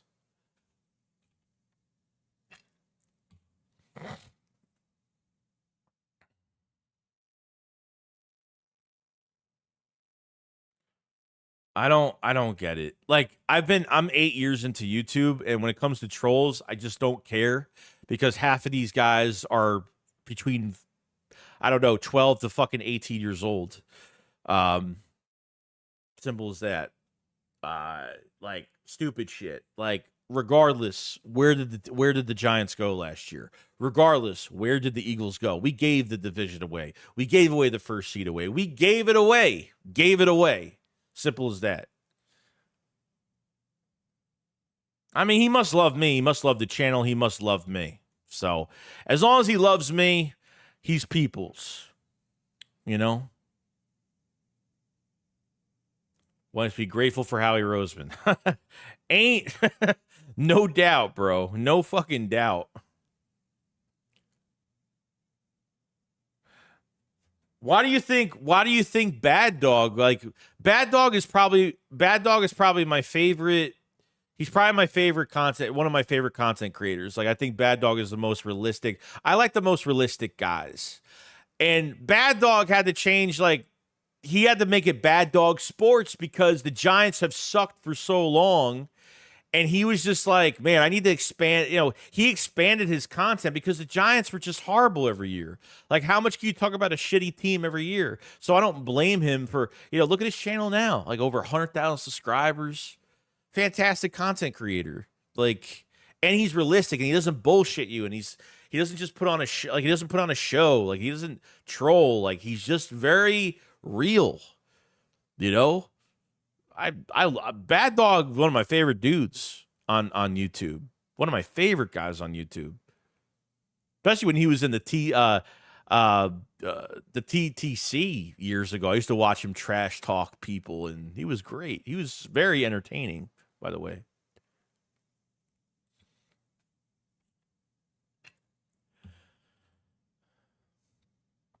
Lord says, the world collapsed mean nothing to them. Just glad they won the game. Thanks says, when Dawkins left, I wasn't mad at Dawkins. We should have kept him. Yeah, I get. Well, yeah. I mean, look, at that time, like, oh my God, why am I having brain fart on names? The GM at the time, we never kept players over 30 at those times back in the day. Okay, we never kept players over 30. Like, usually when players were hitting 30, we were done, you know. I kept forgetting the GM's name. I had his name at the top of my head, and I totally forgot. Commanders better than the Cowboys? I probably agree with that. Yeah, I think they will be, because most of the Dallas players went to went with Dan Quinn defensively, especially. Williams says, and Macklin too, when he left for KC. You know what's crazy? Like, Macklin left, dude. Like, Macklin had like a great, I think he had an ACL and then he had a really good season. He wanted like an extra like $1 million or like $2 million. It was like something stupid. Like, he wanted like a little bit of a pay upgrade, a little bit of an upgrade in his pay, and they let him go, and KC picked him up. Another player that I really liked. Lord Von's like teasing about the Bucs loss. Real ones know we was going to lose that game. I mean, look, what was more embarrassing about the collapse from 10-1 to 1-7 is that they clinched a playoff spot. They had all that time to get everything fixed. And we really went to that. Like, the one thing they had on their side after that 49ers, when the 49ers really exposed us and really cover zero blitz, was just killing Jalen Hurts. And Sirianni had all the control. He wasn't making the adjustments. He couldn't give the play calling off because there was no experience around Nick. No experience to take over play calling. Brian Johnson was a complete joke and did nothing. He was just a man with a title with a clipboard in his hand for Nick Sirianni. That's how that whole thing went. Simple as that. I mean, I'm done with last year. It's over. It's done with. You know, I didn't have them winning that playoff game either. I said after the 49ers lost, if we lost to the Cowboys, I said I was going to turn into a different fan that nobody was going to like. And yeah, no one really liked me at all. Because I was going to be brutally realistic and be turning into a different, not a negative phase of the team, but a realistic side that says this team is not good. This team is good talent-wise on paper, because it seems like every year the team is good on paper, but when it comes down to it, the coaching. I don't want to remember this team 20 years from now saying, man, remember when they had A.J. Brown and Devontae Smith and they couldn't do anything because they couldn't figure out their coaching staff? Like, it's going to be one of the biggest fails, and Nick is going to be out the door. You know what I mean? So, a lot riding on it, dude. Saquon69 says, we're not sure what Nolan Smith will give us. Nothing last year, so our line is a risk. I've said this, like, the line is a big risk. I think DT is going to be a lot better than we expect. I like Jordan Davis, third year, has to make a big push and have a better motor, and he's in this great shape. Jalen Carter should have an all-pro year this year. I'm not worried about him too much. I think Milton Williams is going to have a fantastic year. I think everybody's sleeping on Milton Williams, in my opinion. Ojomo has been, was a late, he's a seventh-round pick. Flash at the end of the year last year. I think will do really well this year. I think his camp has been really strong. Edge rusher is really mostly edge rusher because you got rid of Hassan Reddick. You put a lot of faith into a lot of uncertainty with Nolan Smith. Really not his fault. Got hurt a couple times, but Nolan Smith, they didn't really produce him last year, and then they played him at the end of the year when the sky was falling with not really real coaching behind it. And Jalix Hunt, like, you have a lot of coverage guys. Nolan Smith can't pass rush right now. He physically he can't, and I see it. He can't. Nolan Smith can't pass rush. Nolan Smith is good in open space and coverage. His athletic ability will take him a little bit further. Jalix Hunt is used more in coverage than he is as an edge rusher. That's why I can't really put too much into getting after the quarterback right now. Bryce Huff, I think Bryce Huff had a sack. Okay? The other day. Nolan Smith had a sack the other day. Gets a 7-year vet, which was good. So I'm praying that Nolan Smith, his edge rushing is going to be a little bit better. I'm praying that. But I like how the only thing I like about this defense is Vic Fangio will throw different things at you. Different blitz packages. He's done corner blitzes. He's taken Bryce Huff and Zach Bond blitz. Devin White picks up the slack. I like the different things they do, so it keeps the offense guessing. Everything's always going to be different every game. And adjustments will be made. Vic Fangio will be in the box this year. Okay, he won't be on the sideline, which is great because being in the box, he could see everything. It's like being at midsection. Like, you can't see shit when you're on ground level. You really can't see what's going on at ground level. And Vic Fangio doesn't really talk to anybody. If he wants to make an adjustment or a change, he'll talk to like one person, whether it's one of his defensive coaches or whatever position coaches. But most of all, he will be in control of every damn thing that happens. So I don't like how defensive ends are in coverage. I hate the scheme for it. I'm not a fan of the scheme at all. But if you want the best man to do this scheme, Vic Fangio is the best guy to do it. Old school coach. So a lot going on there. I just don't think our edge rusher, I don't think we're getting good enough pressure on the edge. That's really the big question going forward. That's where I'm kind of at right now. Thanks to Bad Dog is great. I haven't watched him in a minute though. Yeah, I always, if he's streaming, I'll put on his stream and stuff. Great guy.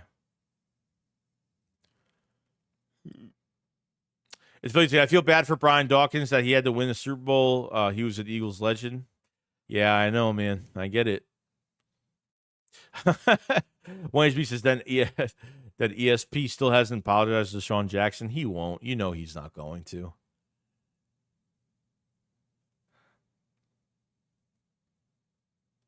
What if he said after the Cardinals lost, I already knew just keeping it real. I think we all knew.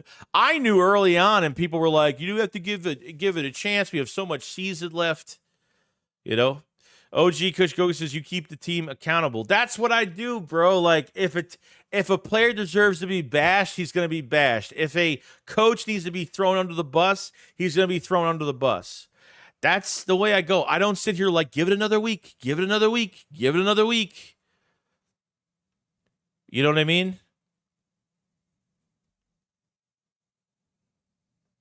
Simple as that.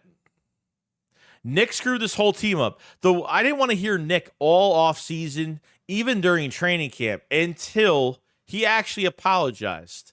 He actually came out and he actually apologized for what happened last year. He actually said that it was all his fault.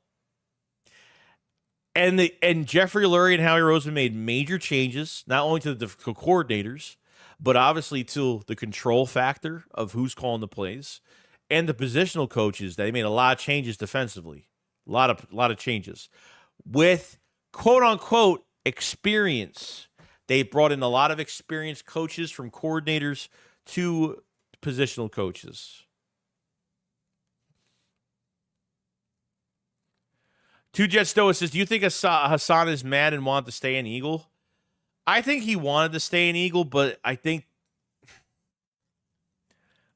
he really wanted, whether the rumors are true that he was chasing sacks last year, that he didn't want to be in pass coverage. I'm not really sure. I'm not really sure at all.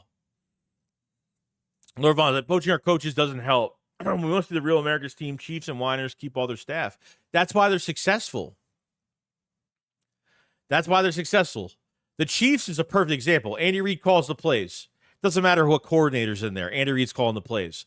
They've had the same defensive coordinator with the Chiefs. They've had the same defensive coordinator since 2018, 2009. What, 6 years? 5, 6 years? You know what I mean? That helps. Tremendously, that helps. Especially when it's successful, it helps. Giokura Maki 777. I'm wondering how many linebackers the Eagles will keep. I'm not really sure. They'll keep Bond. They'll keep Trotter Jr. They'll keep Devin White. Ben Van Simmeren.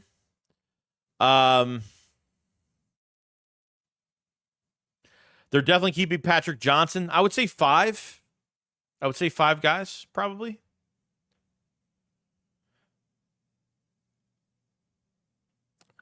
What if he should Dawkins won a Super Bowl with the Eagles as a football operation for a player development member back in 17 season? Yeah, man, and it's crazy, dude. Like, of how much it meant to him winning, actually getting a ring when he didn't play in the game, but him just being happy for the team. You know, I think what got me choked up, and I didn't see this guy play because it was years ago, but even what's his face? I'm really bad. I'm bad with names today. All the guys that played in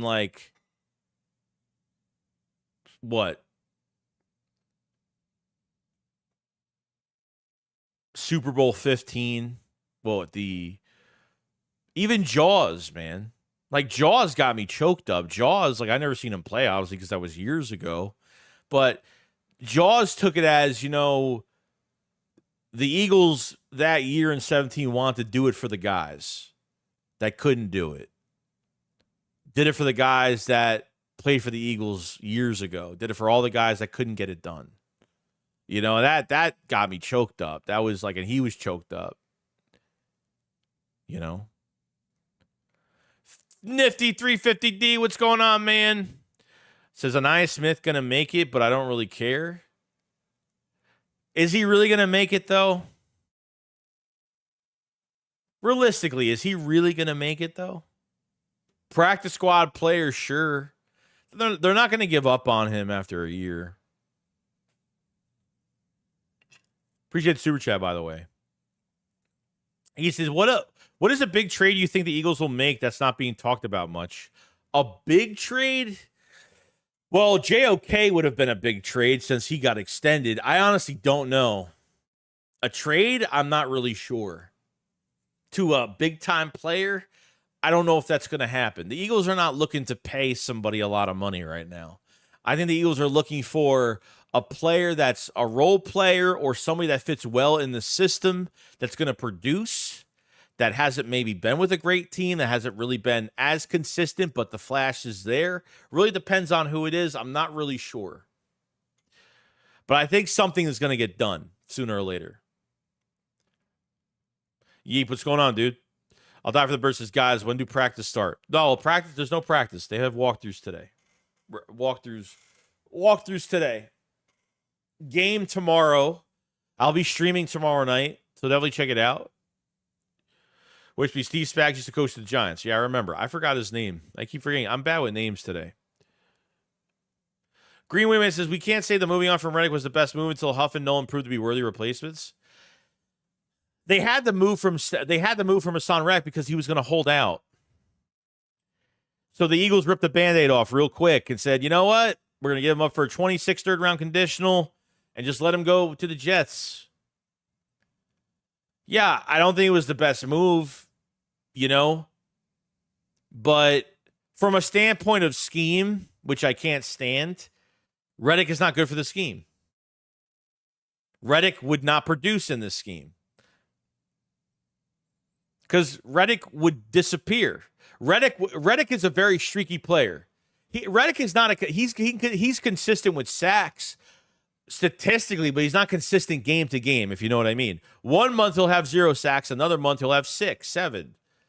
And then when they put him in pass coverage, he's near a miss. I mean, he doesn't do much of anything. He's not good at it.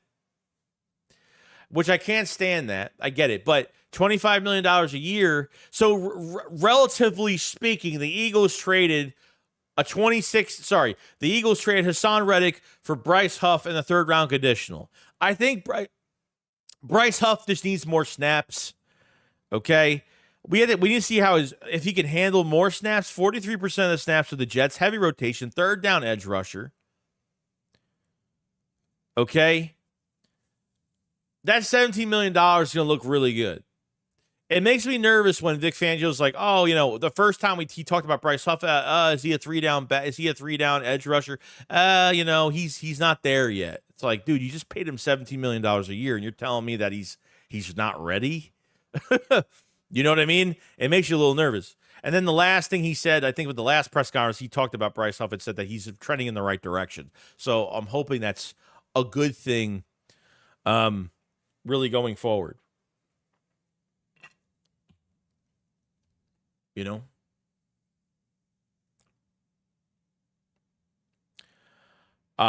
So we'll see what happens in that situation. Nate 350, what's going on, man? Appreciate the super chat so much. Says we may need a wide receiver 3. Covey is good, but every down. No, I think he's trying to push to be that main guy. I think using Johnny Wilson, Britton Covey, a mixture of guys with Paris Campbell will be the best thing. If Paris Campbell, let's just say theoretically he is the starter, I think they should mix in Covey and mix in Johnny Wilson. But I got to say, Britton Covey has looked really good. Really good.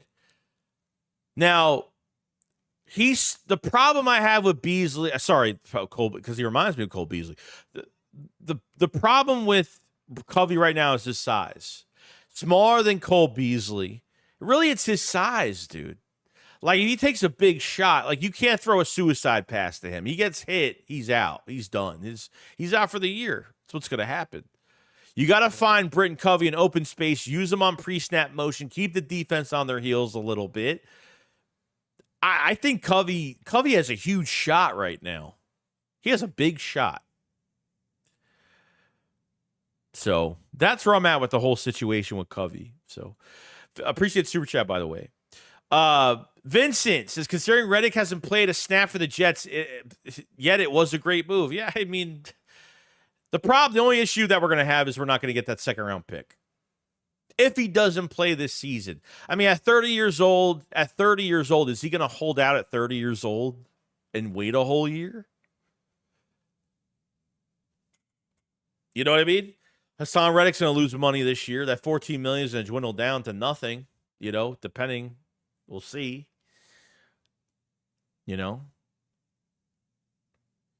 This is what Reddick is great as closing, making big play in the close game, but he is still hella flawed outside of that. Yeah, I think in big moments, fourth quarter, you need your defensive line to step up. He has done that.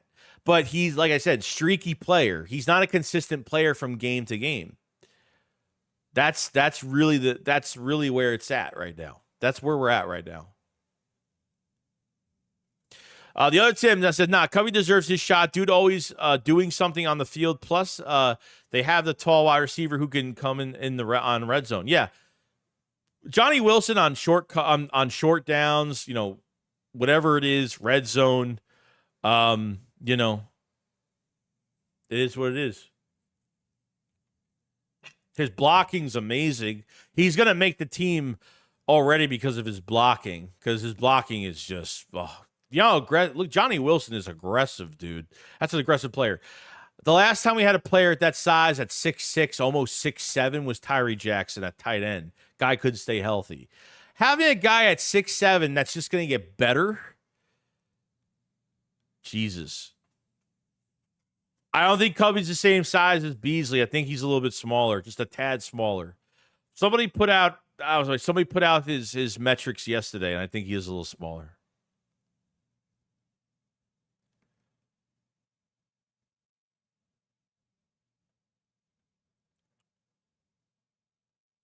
One pound heavier. All right. I think that's what the difference was, probably.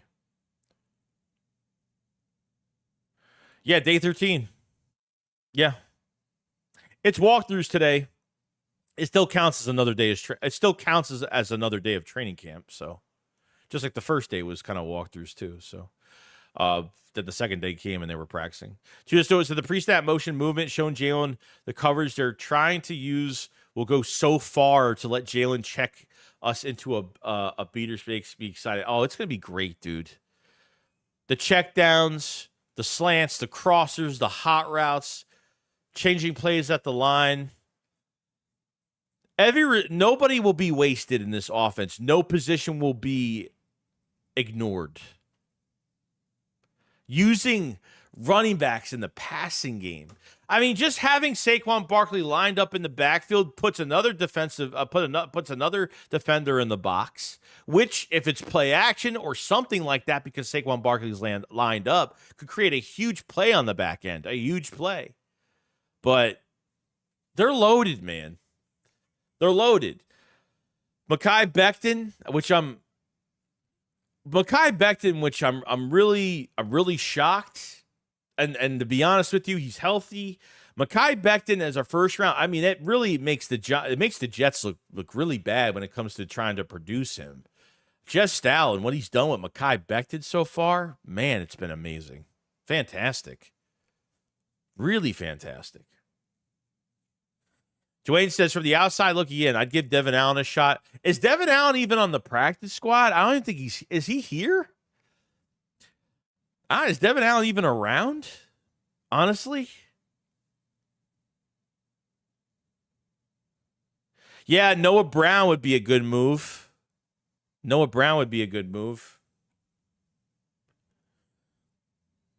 Is he with, where is he right now?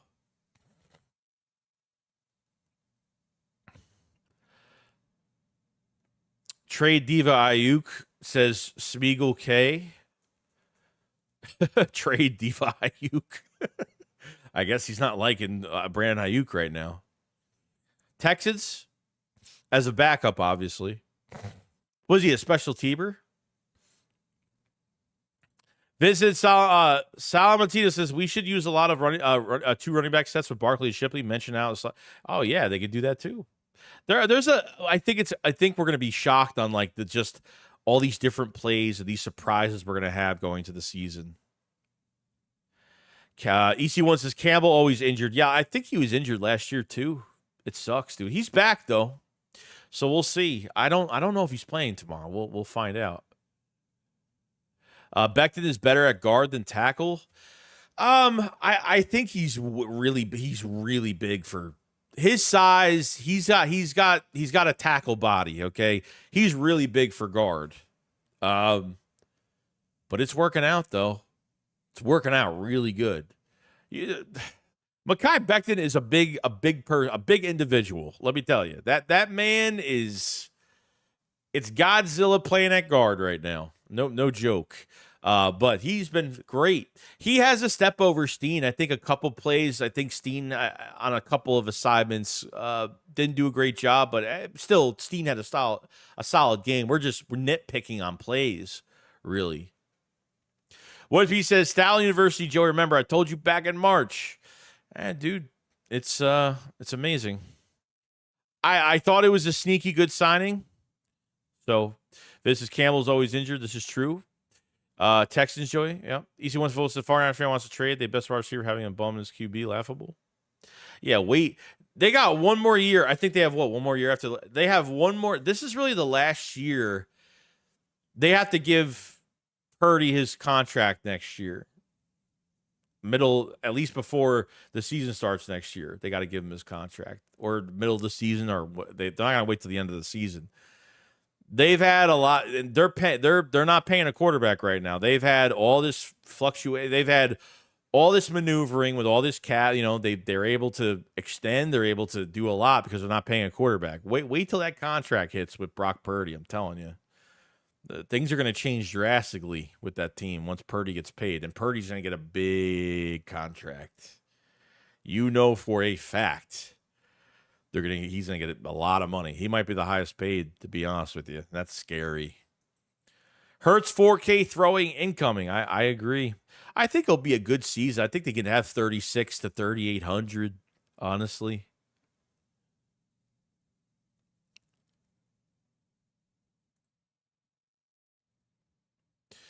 Let's see here. What if he said, I'm ready for Cooper DeSheed? Same here, bro. Visit Trey Lance showed his talent with the Cowboys in that game. The dude got a rocket arm. The guy. I think Trey Lance. He's really has good footwork. He's really quick. He hasn't really had a fantastic camp with the Cowboys. They Becton and beat Steen out with no time. Feel kind of bad for him. Oh yeah, Steen's a second round pick, dude. Or no, what's Steen? What is he? A third round? I forgot. When did we draft Steen again? I keep forgetting. I mean, Steen, I think, has the potential to be a guard. The problem right now is I think once Lane Johnson retires in a couple years, I think things are going to change drastically. They're going to have to make a big decision when Lane retires. So you're going to have to re-sign Becton after this year. I don't think it's going to be crazy money because it's only after going. If he has one good season, it's not going to be the highest paid offensive lineman in the league. Trevor Keegan's got a big shot too. Lane Johnson retiring is going to be interesting in a couple years where that kind of turns out.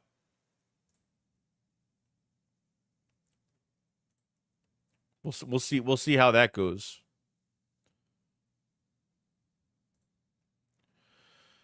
Hold on. I got lost for a second. What if he said, then Becton and Jalen Carter exchanged numbers? That should help.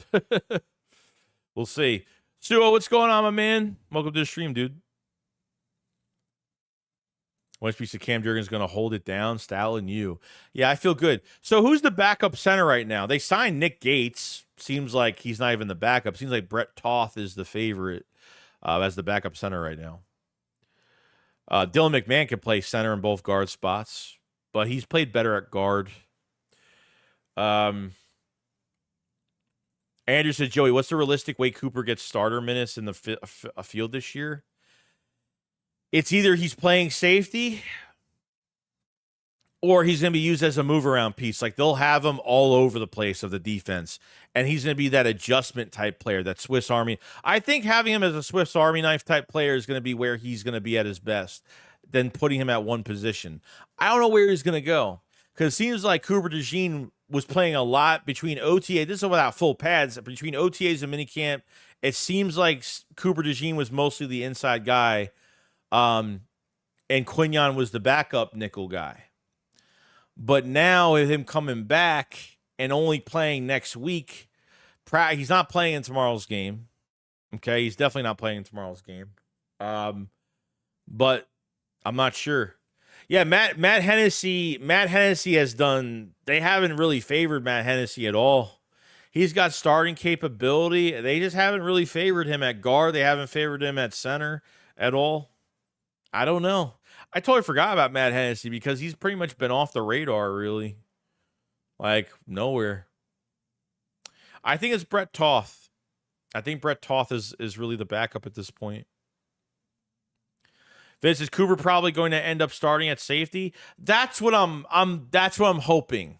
Like, right now, like, that's what I'm hoping. And they could do 3 safety sets. Like, Reed Blankenship can have reps, but that gives you good depth right now. If DeJean can go to safety, Chauncey Gardner-Johnson, Cooper DeJean, Reed Blanchip, and James Bradberry just making a lot of money, dude. Like, he's making way too much money. That's the only problem right now. Like, do you really want him as, if DeJean gets to safety, that makes him the number 4 safety? I mean, it seems like a lot. You know, $10.5 million. It's just like a lot of money for a guy that's not really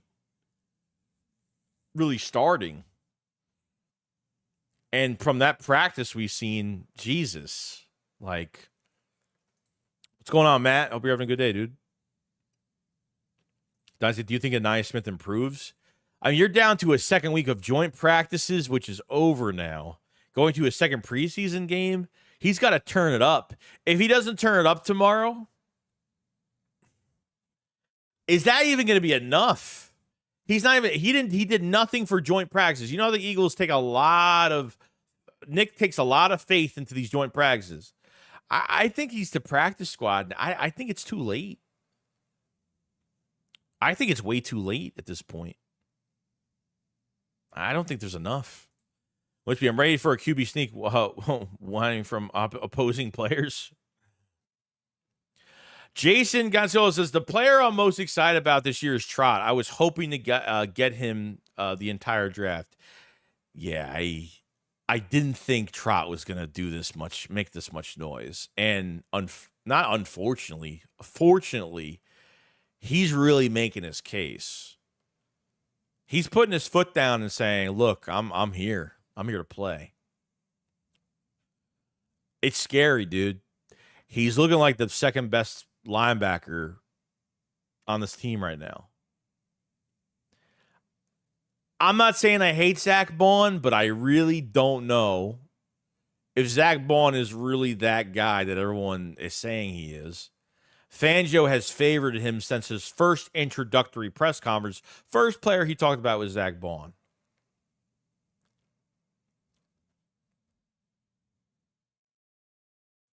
Anaya Smith can improve next year, but doesn't appear close to ready. He's not even close to, like, he's not even flashing. You know? He's not even flashing at all. As I think Trout Jr. is going to be starting sometime this year. Yeah, I mean, he definitely is. Will he be the starter week 1? I went from maybe not in the beginning of the season to now I think there's a good possibility. I mean, man, who would have thought, dude? His roots are in Philadelphia. I mean, I was hoping to God that Trotter's son would be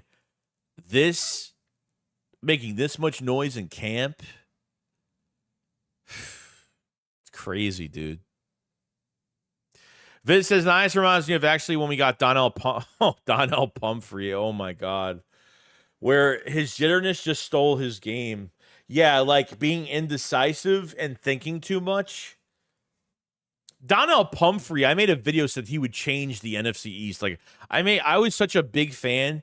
He broke Marshall Faulk's all-purpose yard record at San Diego State.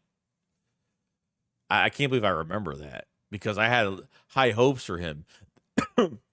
We jumped in front of the Cowboys to get Donnell Pumphrey. We jumped in front of them. The next Darren Sproles. But then we had Boston Scott, and it seemed like it worked out a lot. It worked out okay. Damn. Donnell Pumphrey, man. I don't want to remember. That man could see a wide open gap 20 yards apart on punt return, and that man wouldn't run through that hole ever. It was that embarrassing, honestly. Really embarrassing. Dynasty, I could see Anaya Smith botching a punt, unfortunately. He already did. He did. He fumbled out of bounds last week. He already did that last week. It's already happened already. Like, it's already happened, dude. It's crazy stuff, man.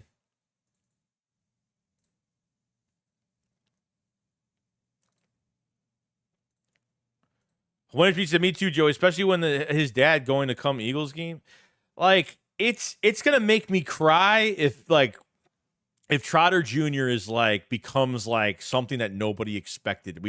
I think everybody's always hoping that Trotter Jr. would just become that guy.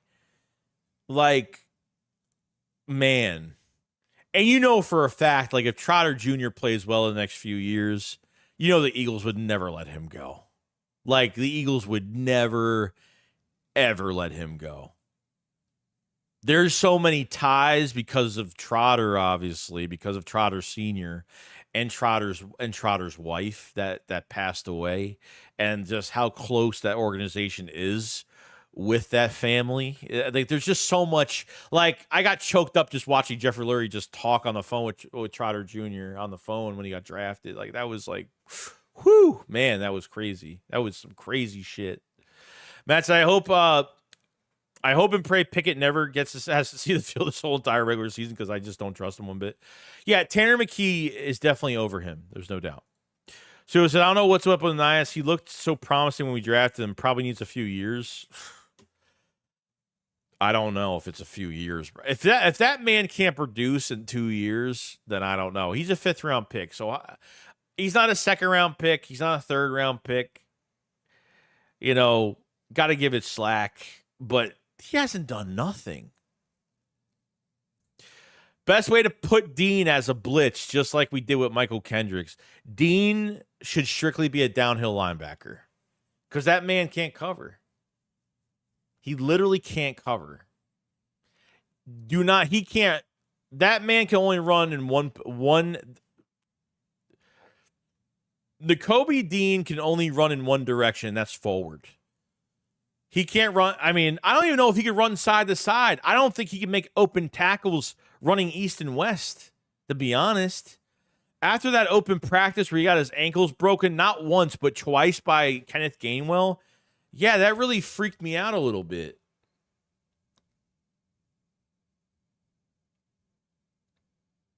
Freaked me out.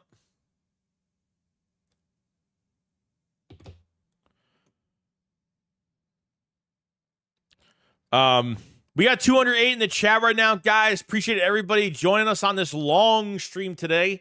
Remember, this stream is sponsored by SeatGeek. Get $20 off your first order at SeatGeek. Get some tickets for Eagles games. Use my promo code Joey Shakes, for $20 off your first order of tickets. Great site to use. I've used it a billion times to get Eagles tickets. To get tickets in general, not just for football, for any sports event, concerts, festivals, all that great stuff. Check it out. Link in the description for that. If you guys haven't subscribed to the channel for Eagles news every single day. We're going to be streaming tomorrow's preseason game. And yeah, we'll be ready to go. Ready to go.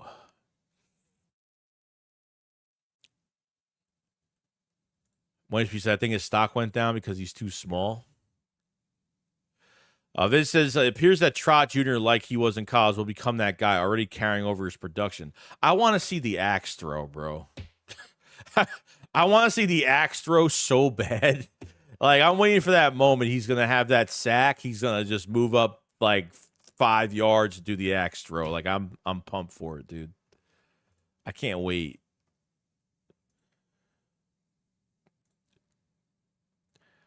It's a feeling says, I don't often watch content creators of other teams. I just watch Eagles content creators. There's nothing wrong with that. I get it. I get that. Sometimes it just doesn't interest you what other teams are doing. I get it. I can see we pay Devin White extension if he balls out. They have to pay a linebacker after this year. If Devin White balls out, he should. Devin White should have an amazing year. I'm really excited for Devin White, reviving his career in Philadelphia. I feel good. Devin White had a podcast a week ago. He took less money to come to Philadelphia because Devin White was like, I know the Eagles have had this issue at linebacker for years. Not bashing anybody that's been a linebacker for the Eagles in the past, but I know. He's like, I like this defense. I like the players around it. I'm here for the roster. I'm here for a Super Bowl. And he said, obviously, I know they had this issue for years. They haven't found a linebacker in years. So Devin White knows like what's been going on with this team and why they're lacking at this position, taking less money to come to the Eagles. Hey, I'm all for it, bro. I'm all for it. No doubt. Vincent says Trot stock fell only because of the size speed. Yeah, that's 100% true. It's I really wanted Junior Colson. That's who I really wanted in the draft. I think they missed out on him from Michigan. But it seems like, we were worried. It seems like there's a shift right now. And we'll see what happens. Anias, yeah, he might have been a 6, maybe. I thought he was a 5th, but I could be wrong. I thought he was a 5th round pick. What you heard Cooper DeJean got prank called during draft day? Yeah, there's a video on that actually. Don said, no way Trotter should have been a 5th rounder. He dropped.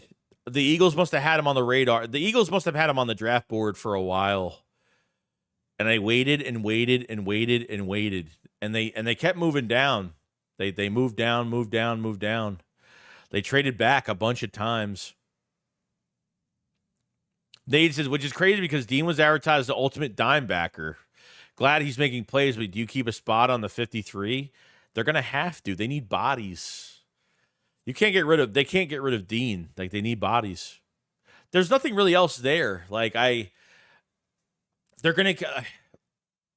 keeping Devin White, Zach Bond, Dean Trotter,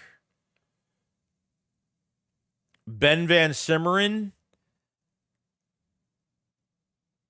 and they keep 6, 5 or 6. That means what's his face is going to be on practice squad. Or you know what? Ben Van Simmeren might be on practice squad, maybe it's going to be between Ben Van Simmeren and, oh my fucking God, give me the other name. I just said his name earlier in the stream. The guy that had the strip sack in the Ravens game where we got the ball back at the end and won the game with Jake Elliott at the end there. No, Oren's hurt. Patrick Johnson. There you go. Thank you, Jeremy. Thank you, 1HP. I think it's going to be between Patrick Johnson and Ben Van Simmeren for that 5th spot, and then other on practice squad. I'm guessing that's how it's going to go. Appreciate Matt. Appreciate Wicked. I think that's where it is. Vincent said, Dean couldn't cover my girl with a towel. Pause. Hasn't looked good, bro. When he plays downhill, he's good. When he has to move backwards or run east and west, like if he runs sideways or backwards, that man can't do anything. That's how I really look at it, dude. That's how I'm really looking at it.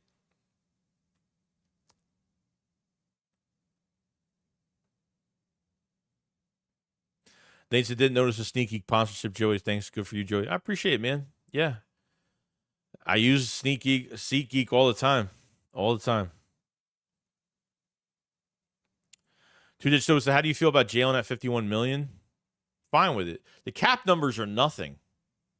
He has he's what, the 7th? Was he the 7th or 8th highest paid quarterback? His cap numbers are. His biggest cap number, I think, is his last year. And they'll probably extend him after that. We won't even see that cap hit. I'm not worried about his contract at all. I'm not worried about any of that. The cap is good right now. You have a lot of rollover cap. Cap rolls over. So the $24.5 million they have right now, if they don't, they'll have over $20 million regardless still rolling into next year on top of more cap we're going to have. So Which Geek says, can't wait to hear the crowd yell Coop for the first time at the link. Yeah, it's going to be great. I can't wait. Jerry Hahn says, we had a homegrown linebacker, TJ Edwards, that they let walk. White isn't getting any money here, so matter how well he plays. Yeah, I mean, that's really what it comes down to, you know. I think there's definitely has been a shift. There's been a huge shift at linebacker as of right now. Vince says Devin White is a blue chip talent that is on another league than any linebacker we had in a while. Yeah. Well, it should be first and foremost, Joey. I just want to say I'm proud of you. You came a long way since when you first started on YouTube. Look where you're at. Keep working. Oh man, goddamn! I'm so happy. No, thank you so much, man. I appreciate it.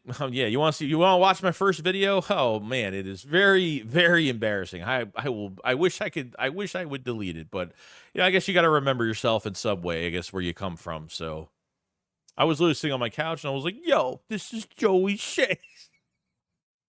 It's the most embarrassing shit. Trust me. I appreciate it. Kustoa says Brian Johnson not having Jalen Reed defenses got to the first read, or was the offense just that bland? Both. Brian Johnson, don't worry about Brian Johnson. Brian Johnson didn't teach Jalen. Brian Johnson did nothing. Brian Johnson was Nick's puppet with a clipboard. That's all he was. This was Nick's game plan every single week with no help from nobody. He did it all himself. All himself. No doubt. It's both. Bad route combinations. Okay? Bad route combinations. You didn't use middle of the field. No middle of the field plays. How many slants have you seen in this training camp? Every fucking practice. Every practice has been that good, right? It's been pretty good.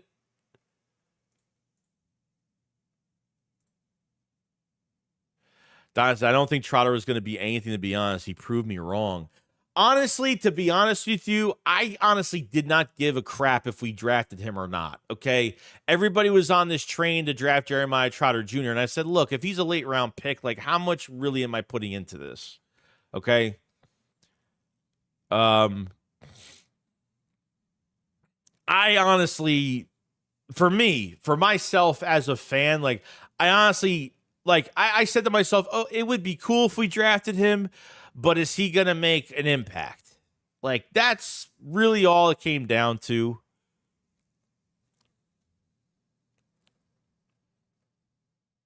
Matt says Dean's a complete bust to me. What do you mean? Like, what do you mean a bust? Like, what do you mean? Like, in a bad way? Like, he's a bust? Like, what do you mean a bust? Which is not only Devin White came to the Eagles, but Howie the GM FaceTime him. Yeah, and that was, like, I forgot about that. Thanks for bringing that up, 1HP, because I think this was important too. From that podcast when he was talking about the Eagles need linebacker, I know what they wanted. Howie Roseman took his year from when he was put in the boiler room when Chip Kelly was around. I had to put myself back to the top. I had to fight my way back to the top once in my career as a GM. And I know you could do that and want to do that as a player. Like crazy. Like, it was really good, man. It was really good. Really good. I like that whole thing.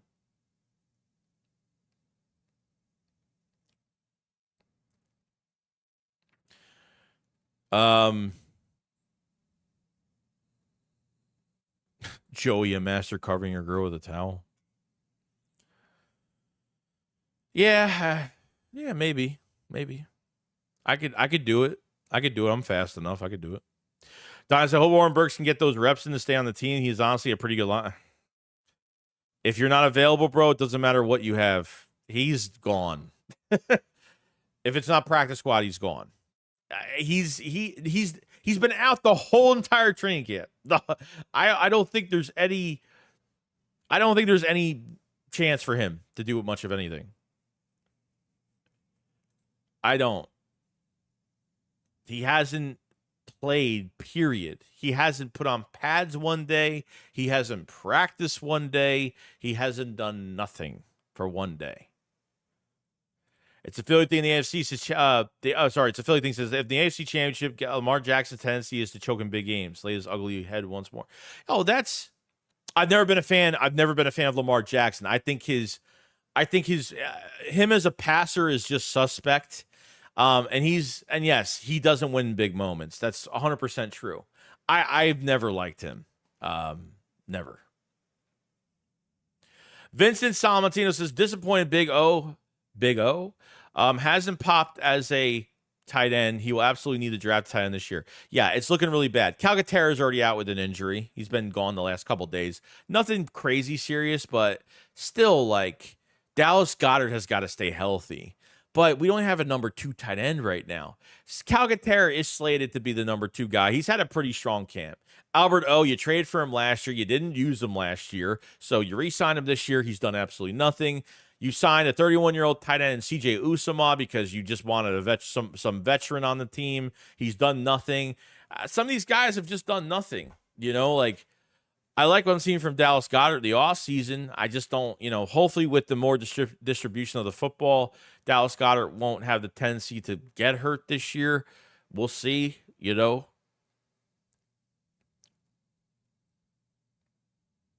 Matt says, I'm ready for us to shut all the doubters and hairs up and hopefully have an MVP season. Showed the last year was last year. It ain't another down.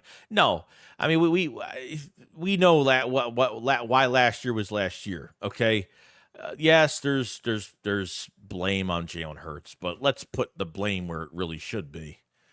The coaching staff failing their roster. Okay. Visit says Dan loves Hurts. Got to say it for clicks. I mean, look, if that's how they run things over there. That's how they run things over there. I mean, really, Philly 500 and Mark Holmes are running that fucking show over there. You think they're running it? You think they're running that show over there? They need big content creators to run their shows. I mean, that's how they've been. That's how they've been. I mean, that's it. I mean, 365, like, I like watching 365 or whatever it's called in the morning with John McMullen. I like watching that, you know, early at 6 a.m. You know, and obviously your NBC Sports Philadelphia post-game show is obviously, they're always, you know, they always get a lot of recognition from fans and they get a lot of clicks because, you know, they want to, you know, what's it called? From what's his face that always talks after games. So, Josh, almost every player in practice is someone in middle, wide receiver, or check down, but someone's there. Yeah, we didn't do that last year. We didn't check down to a running back last year. You know? So, if anything, it's going to be Eagles Chiefs Super Bowl 59 New Orleans, and the Eagles win 38-31. Business, yeah, Dan is a troll who's just going to be if Hurts was not liked by fans, he would sign in praises. Yeah, I mean, look, like, I think, like, when you say things to get a rise out of players to tweet at you, like, what he's trying to do is he's trying to get players, he's trying to say bad things for players to tweet at him. You know, he's just trying to get attention, you know, and just to build himself up. I don't know. I mean, that's his thing. It is what it is. Anderson, did anything big happen today? Rufus says Nix was drawing plays in the dirt. Nick was drawing plays in the dirt. Oh, that's bad, dude. Wide receiver screen. Oh, yeah. Like, I don't care if you do a wide receiver screen, but, like, use it at the right time. Like, that was one of your main plays of your 10-play playbook last year. Nah, you guys gotta know something. And I think Cilio has said this a billion times. He's not an Eagles fan. He's a reporter. He doesn't favorite the Eagles. He just covers them. So he says what's true, what's not true in his own case, in his own brain. That's how that goes. He has said it a million times. Just because every person that works for NBC or Jacob Media, like, they're not all Eagle fans. They just work. They work there. They get paid to work there. Like, that's it. That's all that is. It's not, you know. I said, I don't trust Nick Sirianni with anything on this team. Well, he's going to be very hands off and he's going to be a motivational culture guy. That's all he's here for this year.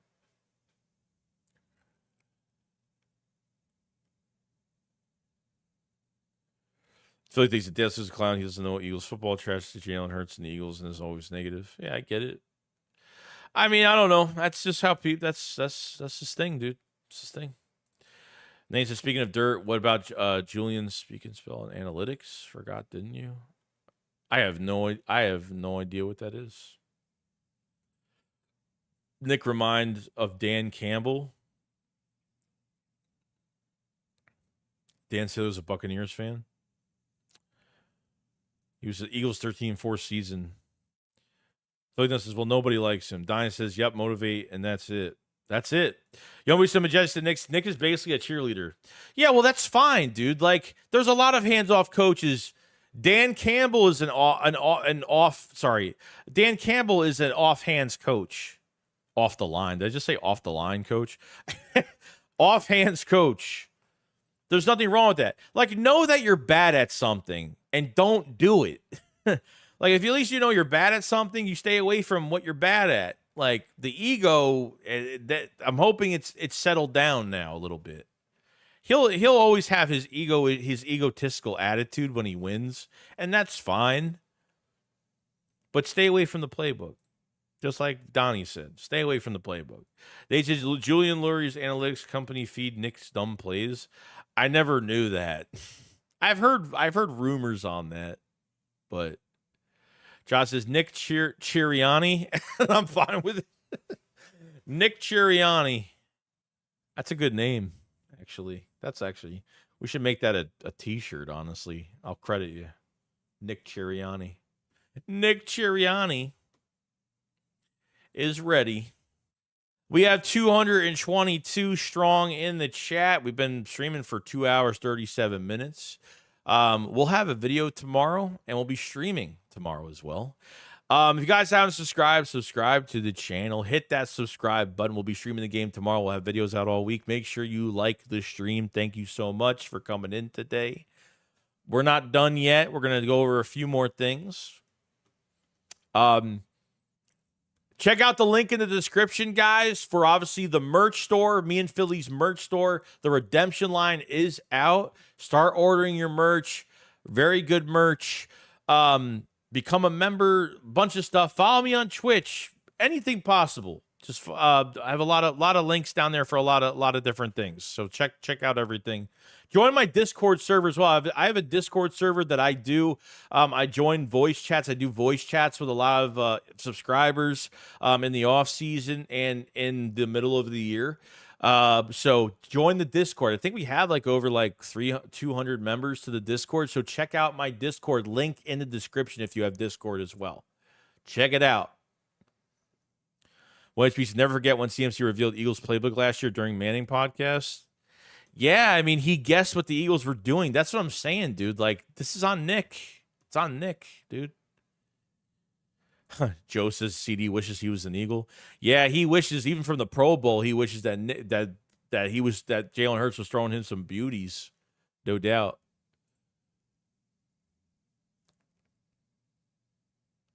Gustav's the greatest thing about the Reddick situation on third rounder and knowing how he would somehow turn the third into a first or a big trade later in the future. Yeah, I mean, you never know what picks will turn into. Like, oh my God, why did they trade Pickett? They swapped third and fourth round picks for Pickett. Why did they do that? But everyone flipped out over that. But I knew we were going to get that third round pick back. You know, I knew we were going to get it back. Young boy just said, what do you think will favor more this year, the pass or run? It's going to be tough, but I think the pass will be a little bit more exciting because the running backs will be involved in the passing game as well. So that's what I think. Donald says Nick is one of is good at organizing it. Is him that sets up camp and schedules. Also the situational coaching. Well, situational coaching won't be in Nick's priorities this year. Nate says Joey's links. You get a new car and you get a new car. Yeah, I wish. I'm really enjoying my new truck. I ended up getting a while ago, back in January. I got a Jeep Gladiator 23 Jeep Gladiator Mojave. I love that truck, man. I love that truck. It's fantastic. Fantastic. Matt, sub this man up and smash the like button. He deserves all the likes and views, subs he get for all the hard work and effort he does for us, the best content possibly every day. I appreciate it so bad. Matt, appreciate it so much, dude. Means a lot, tremendously. Yo, Iron Mike, what's going on, dude? What's going on, man? Vince says Nick is good at something because we've been good since he been here and to a Super Bowl. Well, yeah, he's a culture setter. I mean, he's a tone setter, culture setter. The players like him, keeps the attitude afloat when we're winning. And obviously he was doing way too much last year. Had his hands on way too much. He's had his hands on too much the last few years. And that's the truth. Oklahoma connections, but you never know. Jay Cotts, yo, Joey, dime package will be perfect for us on 3rd and longs with the ball hawks we have. Yeah, that's why I think all the compensated players are in this defense now, especially Quinyon Mitchell on those fast break tackles. What you have at cornerback, especially the linebackers you have, at least with the first couple. If you're talking Trotter, if you're talking a couple guys always getting involved, defensive line. We'll see what happens, man. Nate says on the Cowboys, what's with this Parsons want to take time off football? Really? Has he been at training camp at all? I haven't heard nothing about Micah Parsons all offseason. Wait, the Jalen Hurts flag football commercial, he's become the face of the league. The Olympics commercial, he's going to be running the flag football.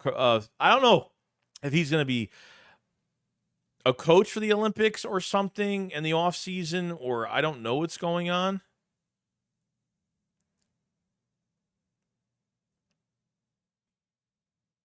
Matt says he had his hand way too far in the cookie jar last year. Yeah, that's an understatement. That's a total understatement of that situation. No doubt. No doubt. WHP says he was at training camp. Okay. It's a Philly thinks the 49ers Super Bowl win down close after they lost Super Bowl in 58. Done finished demise Super Bowl hangover downfall. Had their chance, blew it. The 49ers won't get another chance. Yeah, this year is going to be interesting. Depending if their first round pick produces at wide receiver and if Ayuk leaves, Deebo Samuel, Purdy, obviously this is like 1 year. He's got to do well to get a contract next year for the future. Defensively, they look really good. They lost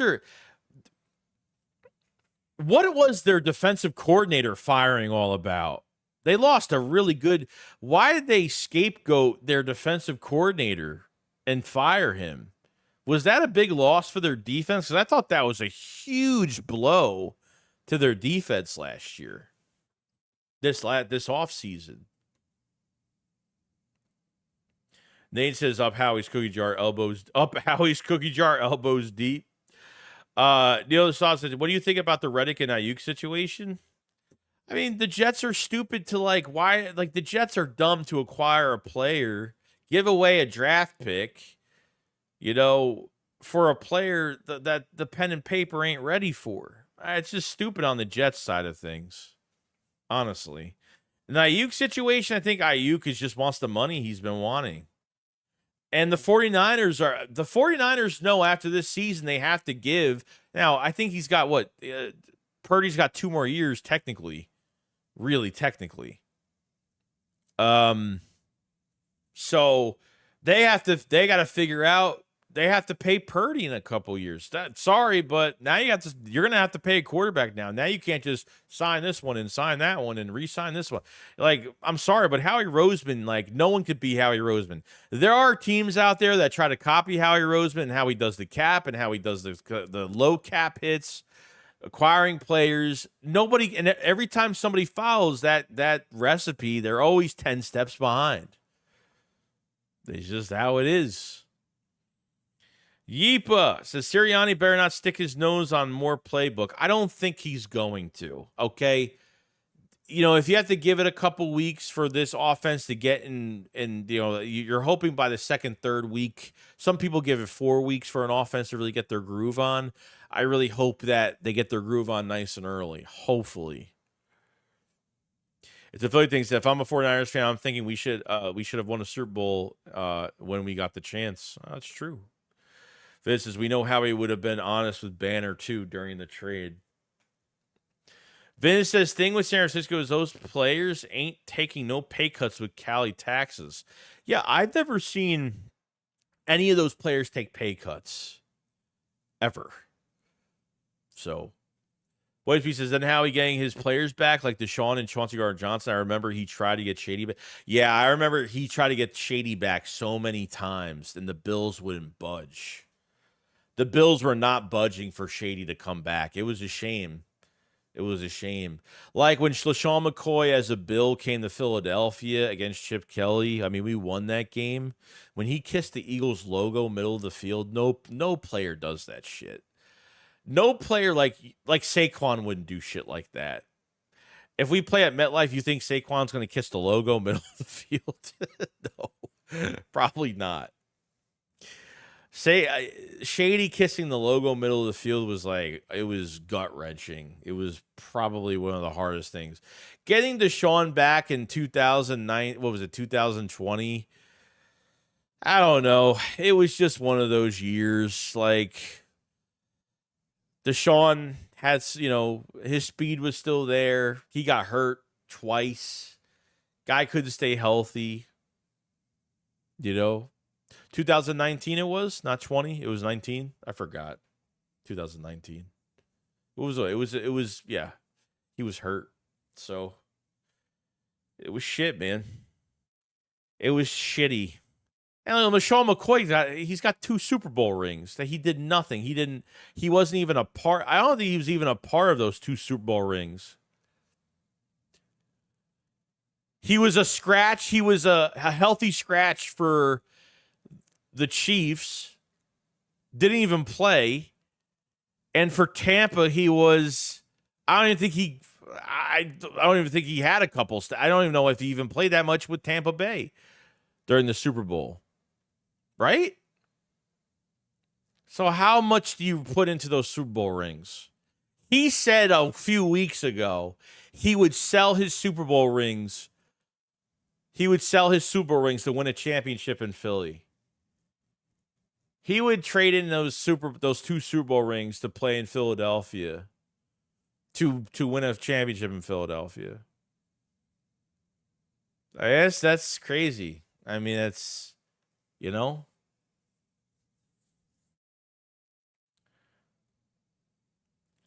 Donnie said, or if we sweep the Giants and Saquon flips off the Giants, he won't. But but Saquon's not that type of guy, though, dude. Like, Saquon's got class, dude. Saquon doesn't do shit like that. Judon said one of Jalen's first touchdowns was to Deshaun for 81 yards. That was the Cowboys. What was that? The Cowboys game?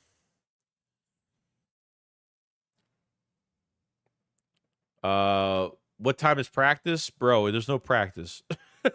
It's already 12:48. There's no practice. Walkthroughs today. Dustin says, actually, I believe that was a preseason game, though, so scratch that. Okay. I forgot how we got Foles back to Super Bowl MVP. Yeah.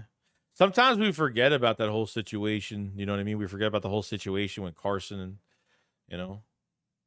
2020 against Cowboys. Okay. That's what it was. 2020. Yeah. That was a rough year. That was kind of rough in some cases. A little rough. The hiccups are gone, by the way, which is good. So, he had like 500 yards with Casey, if I remember, for the whole year. Yeah, Swift looks great. He's a good player. Swift is a great player, man. Look how they used Swift in that preseason game last week. Little screen pass to the left side. Like, when did we ever run a screen with DeAndre Swift? Like, really? Like, never. Never. Look at the yards he gets in the open space, dude. We knew when we picked up Swift, we knew he was going to be good. We didn't do. He got over 1,000 yards the second to last game of the season. Come on now. I mean, he should have had, by week fucking 13, he should have had 1,000 yards. I mean, realistically, he should have had all his yards.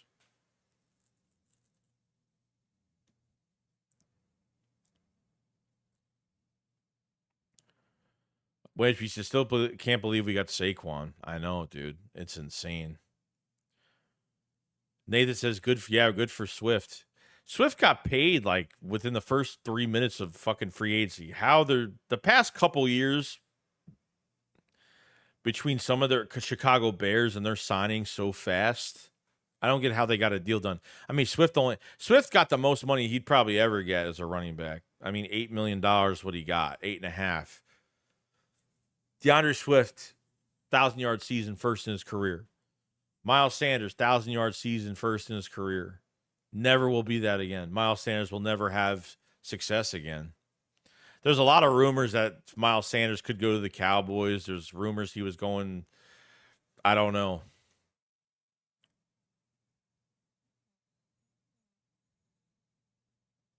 Josh Pratt's live streams last year, week 1. We have to let this offense find its identity by week 7, cursing at the TV. What the fuck is the play calling? Yeah, I know. Me and Philly, I remember every week of the shakedown. Oh, Brian Johnson needs more time. Brian Johnson needs more time. And then it was like, I don't know what week it was. Okay. Dave Spadaro was taking questions from Eagle fans. One Eagle fan asked him, who's in charge of this offense? Does Nick have anything to do with this offense? Dave was like, yup, 100%. He game plans for the offense every week. And I lost my shit. Back to square one, 2021, all over again. No run game, 10 play playbook, no creativity. Joke. Brian Johnson literally standing there, getting paid, getting a salary to do nothing but carry out Nick's game plan. Nick's game plan, but Nick doesn't call the plays.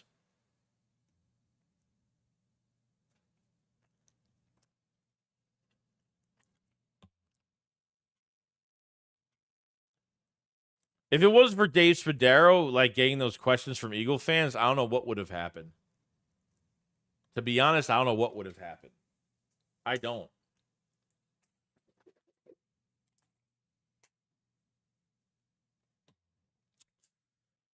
Nate says, yeah, you could see him calling it into the helmet like 4 or 5-ish. Terrence says, as time goes on, Johnson looks more and more like the scapegoat. Oh, dude, he is. More, I mean, yeah. As time goes on now, no, we know. We actually, what is Brian Johnson with the Commanders? He's not an offensive coordinator, right? He's a quarterback coach, right? Is Brian Johnson a quarterback coach with Commanders, or he's not the offensive coordinator though, right? I don't think so. Eagles entity says, wish the Cowboys would hire Brian Johnson as their head coach, man. Nate says Nick was calling and getting cocky. Yeah. Nick's got to, I don't know, like, I feel like anybody they should act how they should act. Yeah, so Brian Johnson's not even an offensive, like, Brian Johnson, even for a 10-1 season, Brian Johnson got no credit. Every other franchise knew who was running things with the Eagles. Like, Brian Johnson would have a head coaching job probably with the year that they had. Obviously, it was a big downfall, but still, like, record is record, to teams, and feel like, oh, well, I don't know. You know it. Come on. You know it.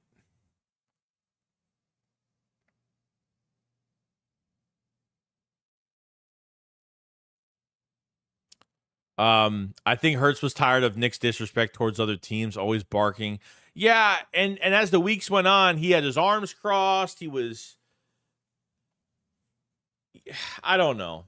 When things are going bad, you look really stupid. Like, when you're losing games, you're just going to look dumb. And unfortunately, he couldn't keep the ship afloat. I'm not changing coordinators, but he just strategically just made the defense worse by switching coordinators and Matt Patricia implementing new things. It's a joke, dude. Complete joke. One thing about Fangio's defense is always top 10. The one thing I have an issue with the defense is he was really bad against the pass last year, early 20s. He was really bad against the pass. But hopefully with the better talent we have, it's going to work out a lot better against the pass. More, better secondary guys, youth movement, younger guys. The thing I could say is that with the Dolphins, he was top 10 in quarterback hits. ranked third in pressures with their defensive line. I'm hoping to God this team gets pressure. Defensive line needs to get pressure. To rely on the secondary all the time, I get it. It's part of the scheme, but, you know.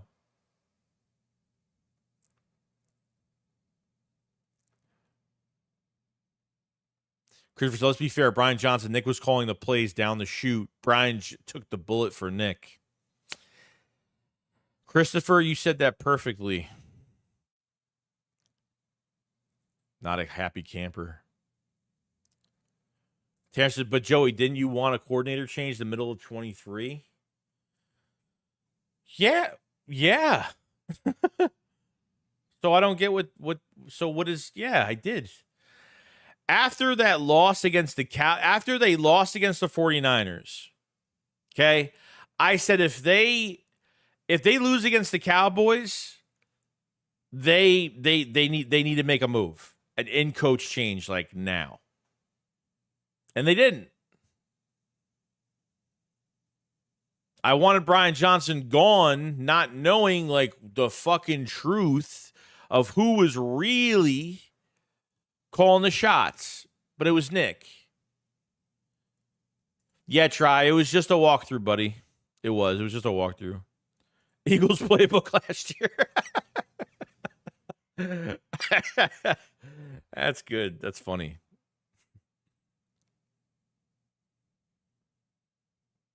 Like, Matt Patricia, right?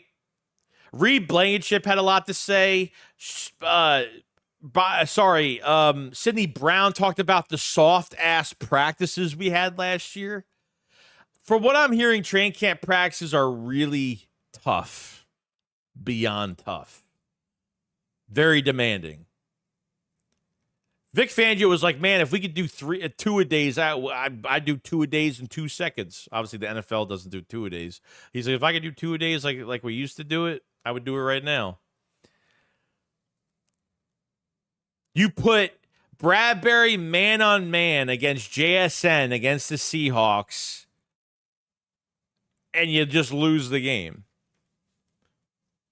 You tell your quarterback to throw an underthrown ball to A.J. Brown at the end of the Seahawks game for a flag, not to try to make a play before a flag. Why are you throwing 70-yard bombs, second, third, and short? Why is it every time DeAndre Swift gets a big run, the juice is flowing with the offense, and you sub him out and put Gainwell in? Why are you using Gainwell as a dual threat more than what DeAndre Swift, more than what DeAndre Swift should be used for? Like there was so many different weird shit going on. You made your offense predictable. Teams picked up on it. And when defenses adjusted to your offense, Nick never adjusted back. What took the Eagles season far last year was talent. Plain and simple. Talent can only get you so far, and that's what happened. The sense of urgency broke. Our souls were broken. Our souls were ripped out of our fucking bodies. There was no fight back. There was no sense of urgency. There was no fighting adversity for so long. It was just, that's what it was last year. I'll never forget that bullshit last year. For as long as I live, I'll never forget it. And it sucks that I have to remember it. That's where we're at. We got 224 in the chat right now. Make sure you subscribe to the channel if you guys haven't subscribed. More live streams like this. We'll be streaming the game tomorrow. We'll have a video out on the game tomorrow. A lot of stuff going on. Like the stream. Let's try to get the stream to 200 likes. We're at 185 right now, 186. Let's try to, if everybody could just hit the like button. I do appreciate it so much. Appreciate all the support today. And Eagles had walkthroughs today. So we're going down memory lane. We're talking about exciting things we're worried about, things we're positive about. This has been a really good stream. A lot of different things we've been talking about today. So we haven't really been honing in on one thing the whole entire stream, which is good. It's been great. It's been great. Great stuff. Great stuff. Let's see here. It's a Philly thing. The AFC, let's see. Zay Flowers was a scapegoat for these Ravens fans that are Lamar Jackson fanboys. Reality is that Lamar Jackson choked the AFC Championship game. Well, he did. He overthrown. I mean, yeah, he was that game was horrible. That was all on. I thought, in my opinion, that was all on Lamar Jackson. His throws were off target.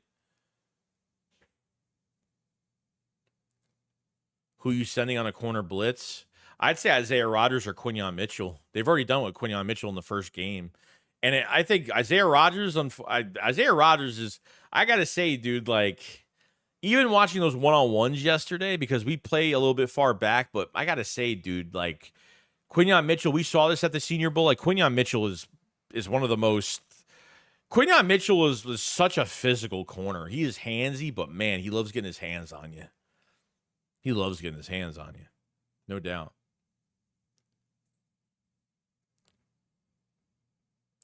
CLS says BG saying Hurts seems happier this year is a sign of more is the full control of the offense, allowing Hurts to have a say and change plays. It'll be beneficial for the entire offense. No, that's 100% the truth. Part of this whole thing is that since Kellen Moore has more control now, like him and Jalen Hurts have this close relationship. Like Kellen Moore is willing to listen to Hurts and be like, hey, what do you like that you did last year that we could try to incorporate into this year's offense? But obviously 95% of this offense is brand new, but they are still going to incorporate, obviously, the push-tush, obviously other things going down the line. So we'll see. It's really nice to see that relationship build. I don't want this to be a one-year thing with Kellen Moore. I don't want this thing to be a one-year thing with Kellen Moore if it's really that bad. You know what I mean? I'm sorry, if it's really like that, if it's going really well, like I don't want this thing to break up. I really don't. But we'll worry about that when we worry about it. So, Rio says the middle of our defense was wide open every play. Yeah, dude. Because yes, I mean. Pretty much. I mean, we didn't have a scheme, dude. Matt Patricia came in like Sean Desai. At least Sean Desai, and he was still crappy, but at least we're only giving up 21, 22 points a game. We were giving up 28 plus points with Matt Patricia. Why in the hell would you change defensive coordinators? Why? Even when they did, I was like, why are they doing this? Like. Mid-season, you're changing coordinators, and now Matt Patricia is going to incorporate some. Like, it's the worst thing that happened. Reed bitched about it. Slay bitched about it. Sidney Brown bitched about it. Everybody did. It made no sense. Even this, last week, 5 days ago, Reed Blankenship talked about last year and said it was, in other words, it was brutal. What we went through defensively was brutal. They had, just know this. The Eagles were having back-end communication issues on the back end of the defense last year. When before the play starts and Slay is like talking to somebody, and while the receiver is coming off the line of scrimmage when the play starts, they're still trying to communicate what they're doing. Like, it was a complete disaster. Complete disaster. I honestly don't know. Like, it's crazy shit, dude. It's crazy. It is. King of Kings, what's going on, dude? Member for 18 months. Thank you so much, man. So subscribe, guys. Joey, love your channel. Thank you so much, man. Thank you for always supporting. As usual, King of Kings. Thanks for coming in, man, today. Hopefully tomorrow's a good day. What am I excited for? Everybody. I want to see wide receiver 3. I want to see more of the right guard competition. I want to see Trotter Jr. I want to see more Nakobe Dean. I want to see safety. I want to see if I don't think DeJean is playing tomorrow. Definitely not. Definitely not playing just off of one practice and limited practice. So I'm not seeing much there. Patrick Campbell Patrick Campbell. Paris Campbell. I don't know why I call him Patrick Campbell. Paris Campbell needs to play. Hopefully he does. It doesn't seem like he's going to. I don't know this. I'm just guessing. But this is another week Paris Campbell's going to be out. So I want to see more Covey, more Johnny Wilson, more John Ross. John Ross had a great day, by the way, against the Patriots. Fantastic day. He's like up and down. Not really up and down, but this guy he's showing some stuff. Not horrible. Not horrible at all. So Any other questions for guys? You guys have? Nick refusing to pivot really pissed me off. Oh, trust me. I didn't want to hear him this offseason. I didn't want to hear him during the draft. I didn't want to hear him. I didn't want to hear anything. Keely Ringo was great, dude. 1 HP, 100%. He was fantastic. Fantastic. Keely Ringo has been fucking great. It's once Slay leaves next year, dude, it's going to be all just young talent. I love it, dude.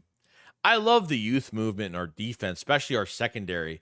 You know, if I have to say that our defensive line takes a little bit of a hit this year and our secondary plays lights out, it's worth it because, man, we've been dying for a secondary like this, but we definitely need to put some more meat at edge. Like, we need guys that we don't have enough guys that can go after the quarterback this year. We're putting a lot on Bryce Huff off of 110 sack season. Josh Sweat is a contract year. He won't be a Philadelphia Eagle after this year. A lot is riding on him. Brandon Graham in a rotation just needs to be disruptive. If he can do that, Nolan Smith, like, please God, do something this year. Nina says, hey, Joey, just getting on here. No practice today. Correct game tomorrow. Can't wait to see them on the field. Yeah, it was just walkthrough today. Nothing much. But, yeah, game tomorrow at 7 Eastern. I think 7 o'clock. I'm not sure what time of the game. I think it's 7:30. I think it is 7. I did not play the new Helldivers DLC. I haven't played that game in months. I got off of that game because I was bored because I was almost level 100 and I just, yeah. Haven't played in a while. It's so funny, yo. I played online on 2 games. I played on Helldivers like months ago, and I actually got recognized on there, which was funny. I played Texas Chainsaw Massacre. Someone recognized me on that. I thought it was hilarious. Like, what are the odds? Like, it's very slim. Brian Powell says, Shakes, what are your chances of seeing starters tomorrow? Goose egg.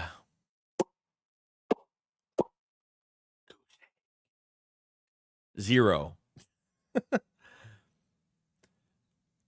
I'd be shocked, but I wouldn't be surprised at all. I don't think we're seeing anybody tomorrow. Nothing. So, the joint practices, the Eagles starters get a lot of work. That's what Nick likes to do. If he thinks it's enough, then it is what it is. King says, Joey, I'm not sure if you talked about it, but what if we get Reddick back? I don't know why everybody's talking about this, like, of getting him back. Like what are you going to do? Give them the 3rd round pick back? That's not going to happen. The Eagles will have to give them something, but so what if Reddick says, you know what, I'm going to play out the last year of my contract, but I don't want to be with the Jets. I want to get back to the Eagles. Like, I mean, can that actually really happen? I don't think so. I'd be shocked if it did, but I don't think so, bro. I don't know. That would be the ultimate Howie Roseman scheme ask Howie move. Just doing that. Like, thanks for the 3rd round pick, and I'll take Reddick back as well. You know what I mean? Chris says, the year we went to the Super Bowl, we played starters under Nick. Oh, every coach is different. You know? We played stars under Nick, but things change over time because what happened was you have a really short, your offseason comes quick when you play in a Super Bowl. Like 2 weeks later, it's like, sorry, in a few weeks, you're already into free agency already. Like, you know what I mean? So your offseason program, you didn't have minicamp at all the last few years. Since Nick has been here, he didn't have minicamp. This is the first year the Eagles had minicamp, then training camp. Usually in June, I think. The Eagles never, or July, I should say, the Eagles never had minicamp at all. Because the Eagles were always making it to the playoffs late in the season. Nick took that away. And then after the way we've seen these soft practices, they gave it right back because we need the work. So Nathan says that's Nick. So scared of injury, but cool running a QB draw on fourth and bad knee. I know that's why Jalen Hurts had a bad knee.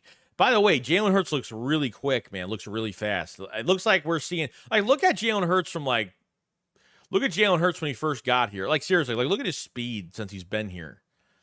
They used him on so many QB draws early in the season. He got hit so many times because they just didn't know how to dial up a fucking play last year. We lost the best aspect to this offense was Jalen Hurts. Jalen Hurts on top of all of these weapons, Jalen Hurts and his rushing attack, it's bar none. It's crazy.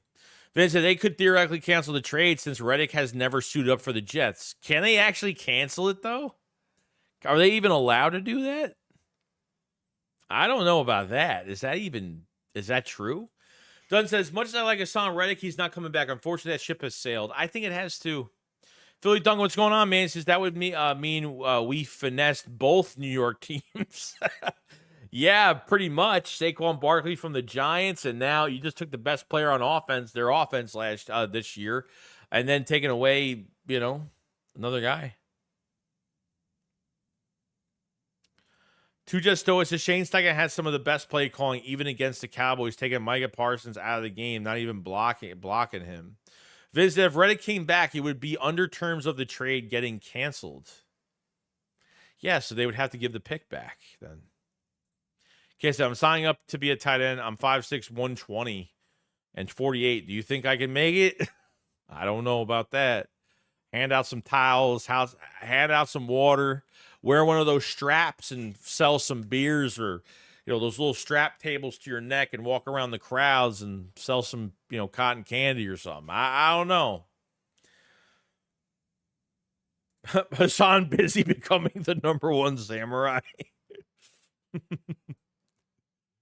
The number one samurai. Interesting. It reminds me of that scene from Rush Hour 3. It's like, me. No, I'm you. No, me. That's one of my favorite scenes from Rush Hour. That reminds me of it so much when he was wearing that shit. I'm going to kick your old wrinkly ass. Eagles Dynasty, what if the offense is lights out with Kellen Moore and teams want him as head coach? Do you stick with Nick and start over or promote Kellen to buy Nick?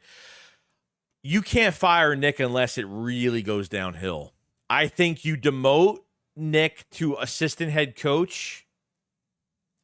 If you're saying Kellen Moore has a fantastic year, offense is at the top of it's ever been, Nick gets demoted to assistant head coach, and I think they'll run it the same way and give Kellen Moore the title. I think Kellen Moore will do the same things. Maybe he'll have a little bit more responsibility. But I think at the end of the day, it's going to make the Eagles look really bad with the media. It's going to make them look bad if they fire Nick off of a good year. Just remember, if Kellen Moore is going after a head coaching job, if he has an interview, the Eagles can't block it. If it's a higher job, a promotional job, the Eagles can't block it. If he goes after another coordinator job, they could block it, but that's as far as it really goes. I think that's the perfect way to do it. I don't think they fire Nick unless this whole thing burns down. So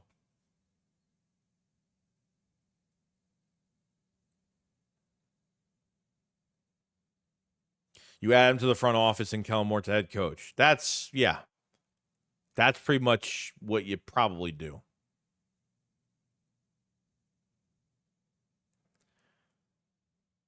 Cass, if I honestly think the Eagles just would renew Nick's KO, yeah, maybe. Vince said the commissioner can veto already accepted trade. It was deemed unfair afterwards, which in this case could be, say, the details of Reddick's contract. B says, who gives a shit what it looks like? The media put the best guy for the... Yeah, I know. I'm not saying, because of the media, I'm afraid of what the... No, I'm not saying it in that way. I'm saying if you have a good year, firing Nick just makes no sense. People will question why, but it might affect the team if Nick is gone after a good year. So what do? The players, like, just say if the players like, what if Nick does, everyone has a specific job. Kellen Moore play calls. Nick keeps the culture intact. If they fire Nick, say, oh, Kellen Moore's the head coach, Nick, you're fired, players are going to be pissed off. And they're going to feel like, Nick, you're going to lose something with Nick during the season. And I think that's the whole thing with that. It's easy just to fire Nick and just put Kellen Moore as a head coach, but you got to keep the culture in here too. So everybody has a different job on helping this team, whether it's mentally, spiritually, physically, when it comes to play calling and game day, getting guys prepared mentally. Like Nick mentally is going to get these, is going to get these guys prepared, when it comes to mindset and stuff like that. So that's why I'm saying, like, you can't fire Nick if it's a good year, because potentially, yeah, it will look bad. You're not saying you don't put Kellen Moore in the hot seat. So you don't put him in the king's chair. Of course you do. B said the only move to make would be Nick, head of player development, and give. Yeah, that's fine as long as Nick is still in the building. That's fine. But Nick being an assistant head coach, I think that's what they'll make him. So we'll see. We'll see how that goes. We just got to see what this year brings us. We don't know what's going to happen. A lot of questions. Dave said Nick a lame duck coach. He can talk to the players and psych them up from the front office. He's not a lame duck, but that's what I'm like. That's why I don't get. Why is it lame that he has no hands on? Like now he's hands off and everybody's pissed off. Like why? Either you want him hands on or you want him hands off. You know what I mean? Dan Campbell's a hands off coach. Like there are hands off coaches out there that do absolutely nothing but mentally and spiritually get them prepared every week. Dan Campbell, like I said, example, like the rah-rah speech guy, but does nothing else. That's what he is.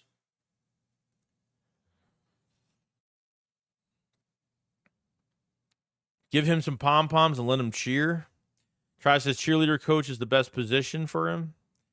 That would look bad to be demoted too. Better than fired.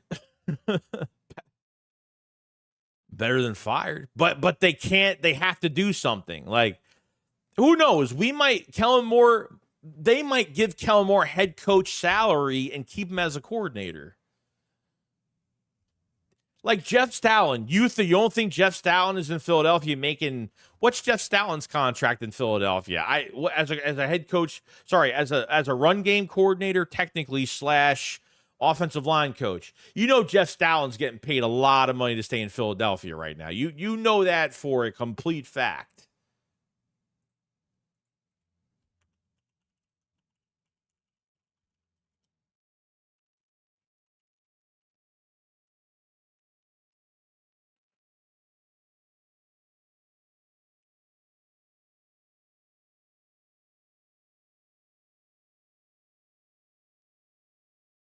Trying to find it. If I could find it, what he's making. Nah, nothing. Nope, nothing. I can't find anything.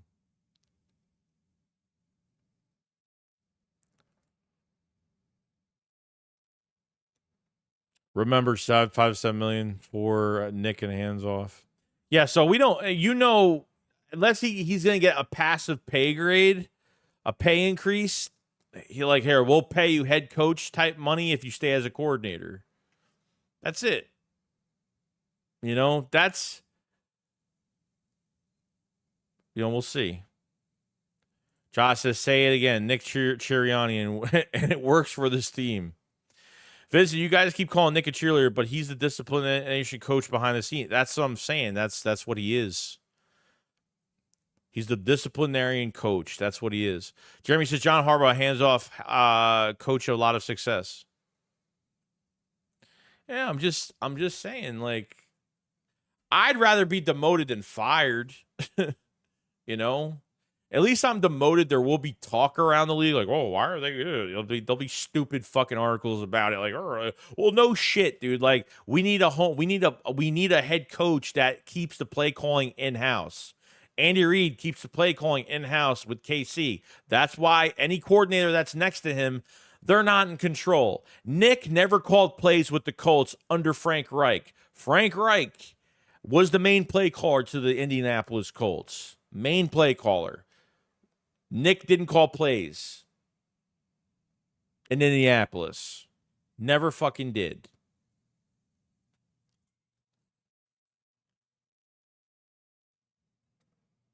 And one universe is Kellen Moore, a great head coach. Well, the thing is, though, is that you're at a crosswalk now, okay? And you got to be careful because you can't. If Kellen Moore leaves, bye-bye playbook, bye-bye everything. In one universe, why not? Why not?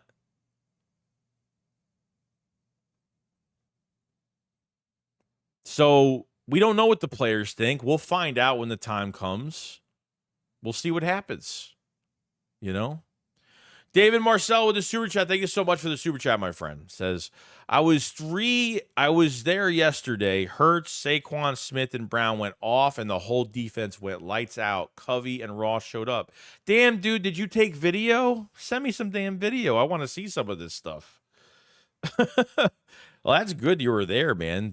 That's awesome that you were able to watch that. I wish I was able to watch that. That would be so. Imagine being able to get invited to a joint practice. I mean, at least one of us did and just saw all that. Jesus, did you take any video, bro? I'm like being on. There's no way you didn't have a camera up. Come on now, you have got to have been recording something at that point. But that's awesome, dude. I'm glad you had a good time. That must have been exciting to watch. It's like, yeah, I'm going to drink a beer.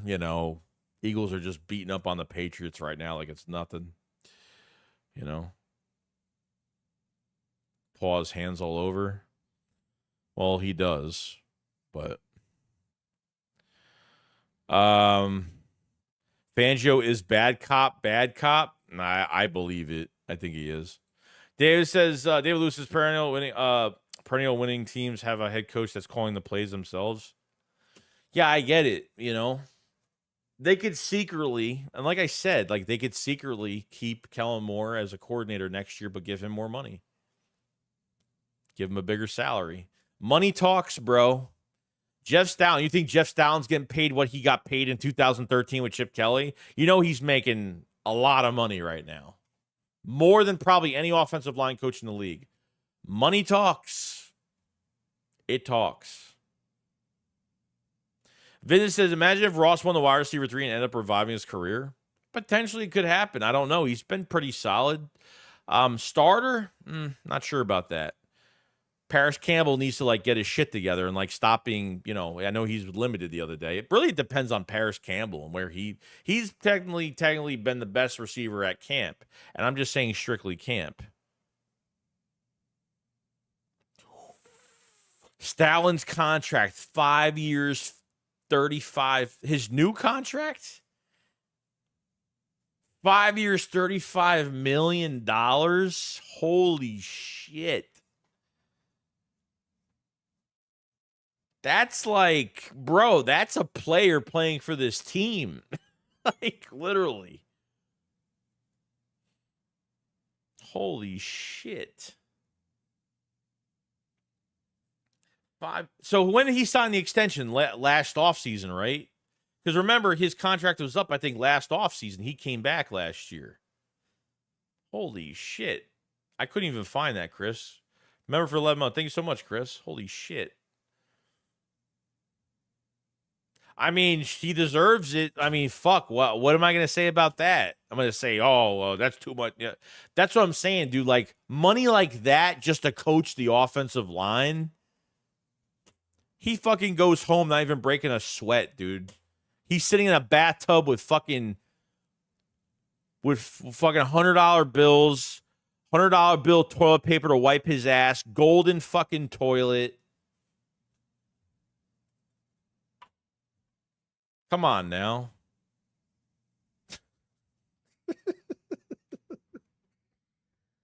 Oh my god, I gotta stop streaming for long because this is the shit that seriously.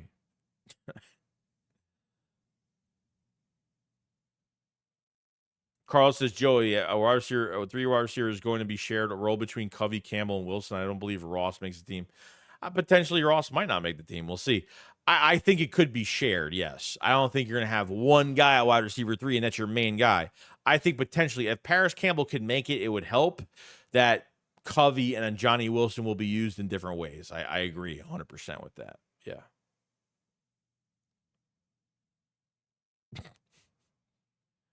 You're paying Stalin up to protect your franchise QB. Yeah, you're literally, yeah, pretty much.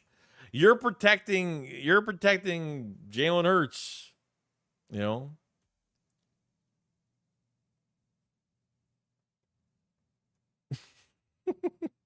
I wish I worked for the Eagles.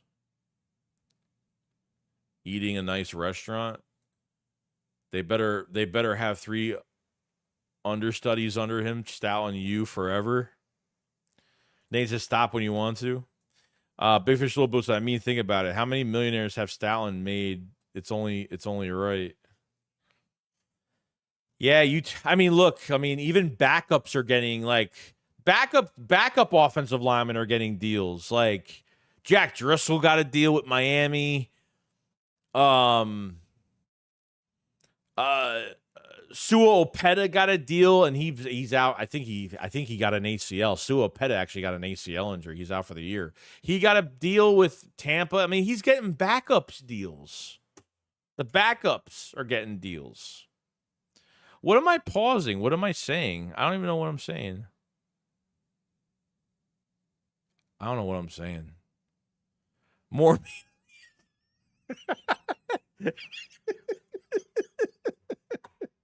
There's nothing wrong with saying that.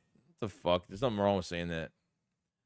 Those that money talks, mine needs to tell me that's going to take me to an Eagles home game, but that shit quiet as hell.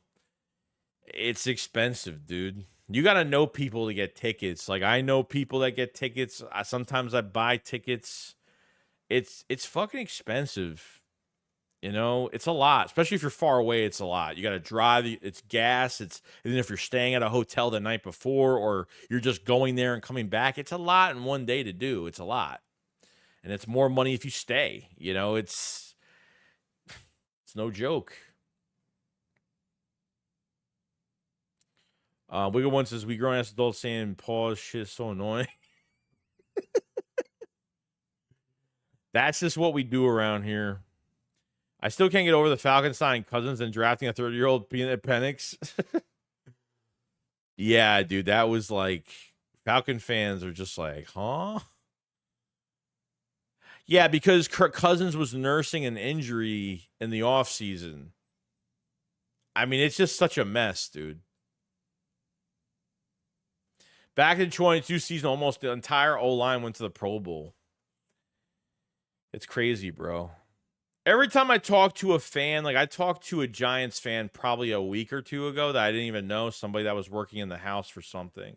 He's like, you an Eagle fan? I was like, yeah. He's like, I got to say, man, it's like, you guys always have a good offensive line every year. Like, you guys have had a great offensive line for years. I'm like, yeah, they do a good job. They have like probably the best offensive line coach I've ever seen. They've had him since 2023, but they've always been sharp at offensive line. They've been sharp for years. Demon says 500 was hyping up Howie trying to get Judon, but I think New England would be trying to get O-line help from Howie. Do you see a deal happening if that's the case? I can't believe they would accept a backup for him.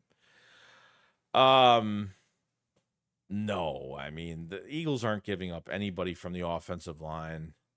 Judon there's reports actually out that there's multiple teams after him right now, but it depends what really Judon wants. You know? I don't know if a deal is going to happen. I'm not sure. I feel like he's going after somebody. It could be him. I mean, it could be. We'll see how it goes. If Matthew Judon gets a lot of snaps in this preseason game, he starts making a lot of plays. I'm like, damn, dude, like it's gonna be really tough not to make this trade, but I guess we'll see. When the time comes.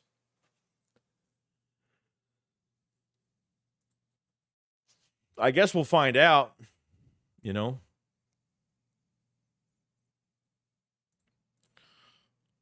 Sorry. I don't know why I pressed that. That was stupid. Caleb Williams looks way better than I thought, I would admit. I do think he's going to have struggles, though. He's not going to be like Stroud. I think he's going to be pretty good. I felt pretty good about him. I got you, see. Business says Judon only worth a third rounder at most.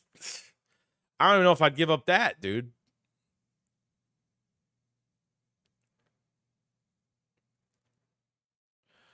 Dave said, what is your email, Joey? I'll send you some of what I did get. It's not much because of where I was. Yeah,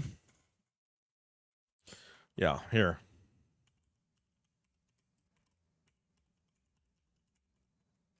It's my email.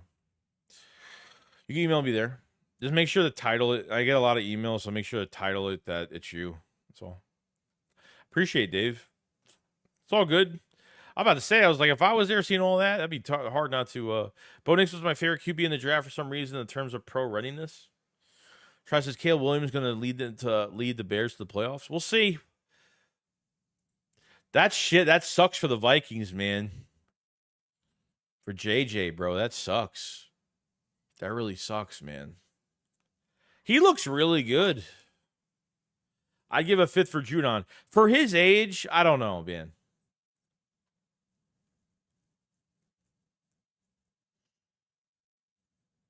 I don't know what I would give. A fourth to a fifth, probably. Like at 30, 31 years old, whatever he is, 30 to 32, whatever he is. I don't know. I just don't think for a rental, and he's looking for a bigger contract of this year. I'm not even paying attention to it really. Nifty 350 with super chat. Thank you so much, man. It says Nick Sirianni is kind of sus on the sideline. To be honest, might have a secret man crush. Not judging, just observing his mannerisms. What the fuck are you talking about? Nifty, what are you talking about? Where did this direction of football just go to? I appreciate the super chat, but what does that even mean? You think Nick like has a crush on somebody on like am I reading this correctly? What's going on? I'm really lost. I'm really lost right now. I don't even know what's going on right now. Sorry.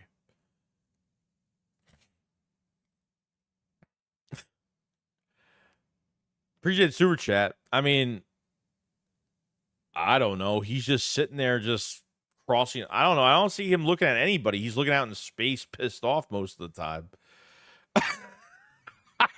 I have no idea what this even means. Like, I don't know why you just wouldn't say it. Just say it. I mean, I mean, don't hold back now. Now everybody's going to be asking, what the hell are you talking about? What if Traylon Burks injured his hamstring at practice? Dude can't catch a break. Oh man, that guy is a walking injury. Nifty with the super chat says, I bring Rager back for wide receiver 3. Yeah, I'm sure you would. I'm sure you would. Yeah, big fish, little boat. Super says, Nick Sirianni identifies as head coach. I don't even know what the hell that was. Like, let me read it because maybe I read it too fast. Nick Sirianni is kind of sus on the sideline, to be honest. Might have a secret man crush. Not judging, just are you saying you have a man crush or he has a man crush on another man?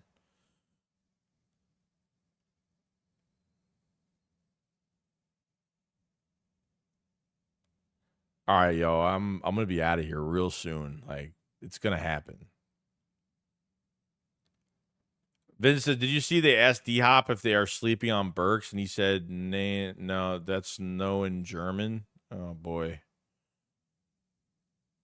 Nate says his lips and the way he licks his.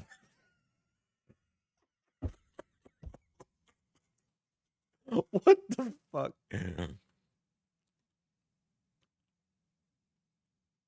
Might be good to see Rager at joint practice. Fuck that guy. I didn't hear one thing that he did in practice. I totally forgot. You know what? I think the middle of practice yesterday, I totally forgot. I literally totally forgot that he was even on that team. Like I totally forgot. Like I haven't been paying attention. This is getting really bad, dude. I gotta watch what I click on now.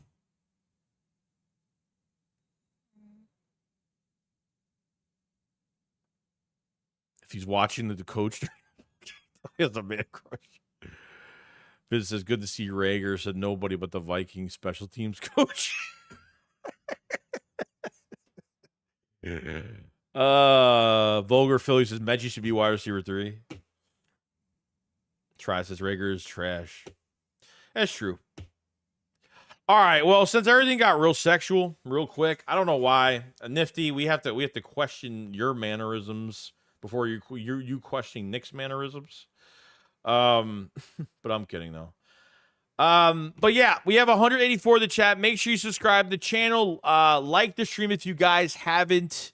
Yeah, we're gonna be ready. We're gonna stream tomorrow's game. We'll have a video out tomorrow or early tomorrow morning. Chris Kaufman says appreciate super chat. Another article I read says Stout only makes $700K. Oh, maybe that's what it is. At $35 million, that's a lot of money, though. I'm about to say, but that's a lot of money for if I don't know. Maybe that seems more realistic. I gotta say, it seems more realistic. Seems more realistic. So, but yeah, I think that makes more sense. But yeah, guys, other than that, that's it. We're gonna get going. We've been streaming for 3 hours. I didn't imagine the stream for this long today, especially with walkthroughs going on. But appreciate everybody showing up today, all the support. Make sure you subscribe. Make sure you like the stream. It helps out the channel tremendously. Check out the links, the merch, the Philly Shakedown podcast merch, the redemption line. Check the links. Join my Discord. We do voice chats together. We have over like 200 members in there, so definitely join the Discord if you guys haven't.